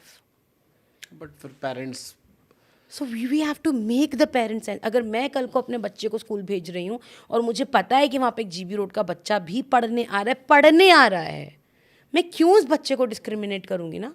तो ये तो सेंसिटिविटी हमें एज अ कंट्री लेकर आनी पड़ेगी ना, कि वो मेरी वजह से, अगर मैं अवेयर सिटीज़न होती तो शायद लड़कियां ना होती सेक्स वर्क में, बट क्योंकि हम लोग आंखें बंद कर कर दुनिया बैठे को हुए लगता है ना हैं। कि हम दुनिया सुधारने थोड़ी ना आए। हमारा बच्चा जो है वो, उनको लगता होगा शायद गलत संगत में जा रहा है, चला जाएगा, या ये सब बट बातें उनका ही उसे। बच्चा बहुत थोड़े सालों के बाद जीबी रोड के कोठों में जाएगा। ट्रू। तो फिर संगत आप डिसाइड नहीं कर सकते हो, लेकिन आप अपने बच्चे को सेंसिटाइज कर सकते हो, आप अपने कि हाँ बच्चे वो भी को पढ़ने आया और अवेयर वो कर सकते बेहतर हो। तरीके से आप नजरिया बदल सकते हो बच्चे का। एग्जैक्टली अगर आप उसे नजर और नजरिया दे दो तो। एग्जैक्टली और वो बहुत इंपॉर्टेंट है हमारे लिए बात करना, हमारे लिए ये बात बचपन से ही बताना कि तुम क्योंकि लड़के पैदा हुए हो therefore you do not have extra rights over a woman. ये बात हम कब शुरू करेंगे करना, या कभी नहीं करेंगे, और हमेशा लड़का होने पर मिठाई बांटेंगे और लड़की होने पर मातम मनाएंगे। ये भी बदल रहा है ना अब कहीं ना कहीं। किसी ज़माने में तो हम ये नहीं सोच सकते कि लड़की पैदा होने पर भी लड्डू बांट रहे हैं माँ बाप, बट अभी बदल रहा है, तो बदलाव पॉसिबल है, बट हम करना तो चाहें। आखिरी सवाल, जीबी रोड के बारे में 4-5 बातें जो लोग ना जानते हो। जीबी रोड पे हर लड़की अपनी मर्जी से नहीं है। ओके। जीबी रोड पे बच्चे होते हैं, अक्सर मुझसे सवाल पूछा जाता है, वो भी माएँ हैं, वो माएँ हैं, उनके लिए सबसे बड़ा रिश्ता है उनका बच्चा। वो अपने बच्चों को उतना ही प्यार करती हैं जितनी एक कोई भी माँ करती है। वो अपने बच्चे के लिए जान दे सकती है और जान ले भी सकती है, जिसे और माएँ करती हैं। जीबी रोड पर कोई फैसिलिटी नहीं है and they deserve facilities, but हम लोग आंखें बंद कर कर बैठे हुए हैं। और जीबी रोड गंगूबाई या हीरा मंडी जैसे कोठे नहीं हैं। वहाँ पर अगर हम चढ़ेंगे तो हम लोग जीबी रोड को प्यार का मोहल्ला बोलते हैं। उसको बोलते हैं कि हमको इसका नाम बदल के स्ट्रीट ऑफ लव कर देना चाहिए, क्योंकि वहाँ पे 2500-2800 माएँ रहती हैं, और एक घर में एक माँ एक घर को घर बना देती है। तो इमेजिन करिए अगर हम उन औरतों को माँ की नज़र से देखना शुरू कर दें, या एक्चुअली एक औरत की नज़र से देखना शुरू कर दें, तो जीबी रोड एक बहुत सुंदर, एक बहुत ही ब्यूटीफुल कम्युनिटी है। पर क्योंकि हम उसको देखते ही एक ही नज़र से, मुझसे अक्सर लोग पूछते तुम 12 बजे वहाँ रहती हो, तुम्हें डर नहीं लगता है? मुझे नहीं लगता है, क्योंकि वो औरतें मेरे लिए शील्ड बनकर खड़ी हैं, वो मुझे फुल ऑन प्रोटेक्ट करती हैं, because they are humans first and then they become वैश्या, and they were forced to become वैश्या, but they are still humans and they will die as humans. So I think it's very important कि हम लोग उनको इंसान की नज़र से देखना शुरू करें। आई होप जो लोग सुन रहे हैं शायद थोड़ा नज़रिया बदलना पड़ेगा, अभी नहीं तो शायद कुछ सालों के बाद। कोशिश हमारी ये थी, क्योंकि मुझे लगता है कि संवाद से चीज़ें बेहतर होती है। बिल्कुल कम से कम बात तो हो। बिल्कुल। अगर इस टॉपिक को करने के पहले ही मैं आँख नाक कान बना लूँ, या कोई थंबनेल देखकर आँख नाक कान बना ले, तो फिर तो बदलाव नहीं हो सकता।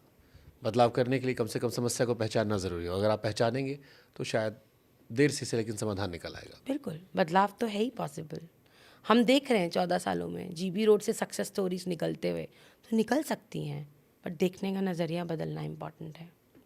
Lovely talking to you, Geetanjali. Thank you so much.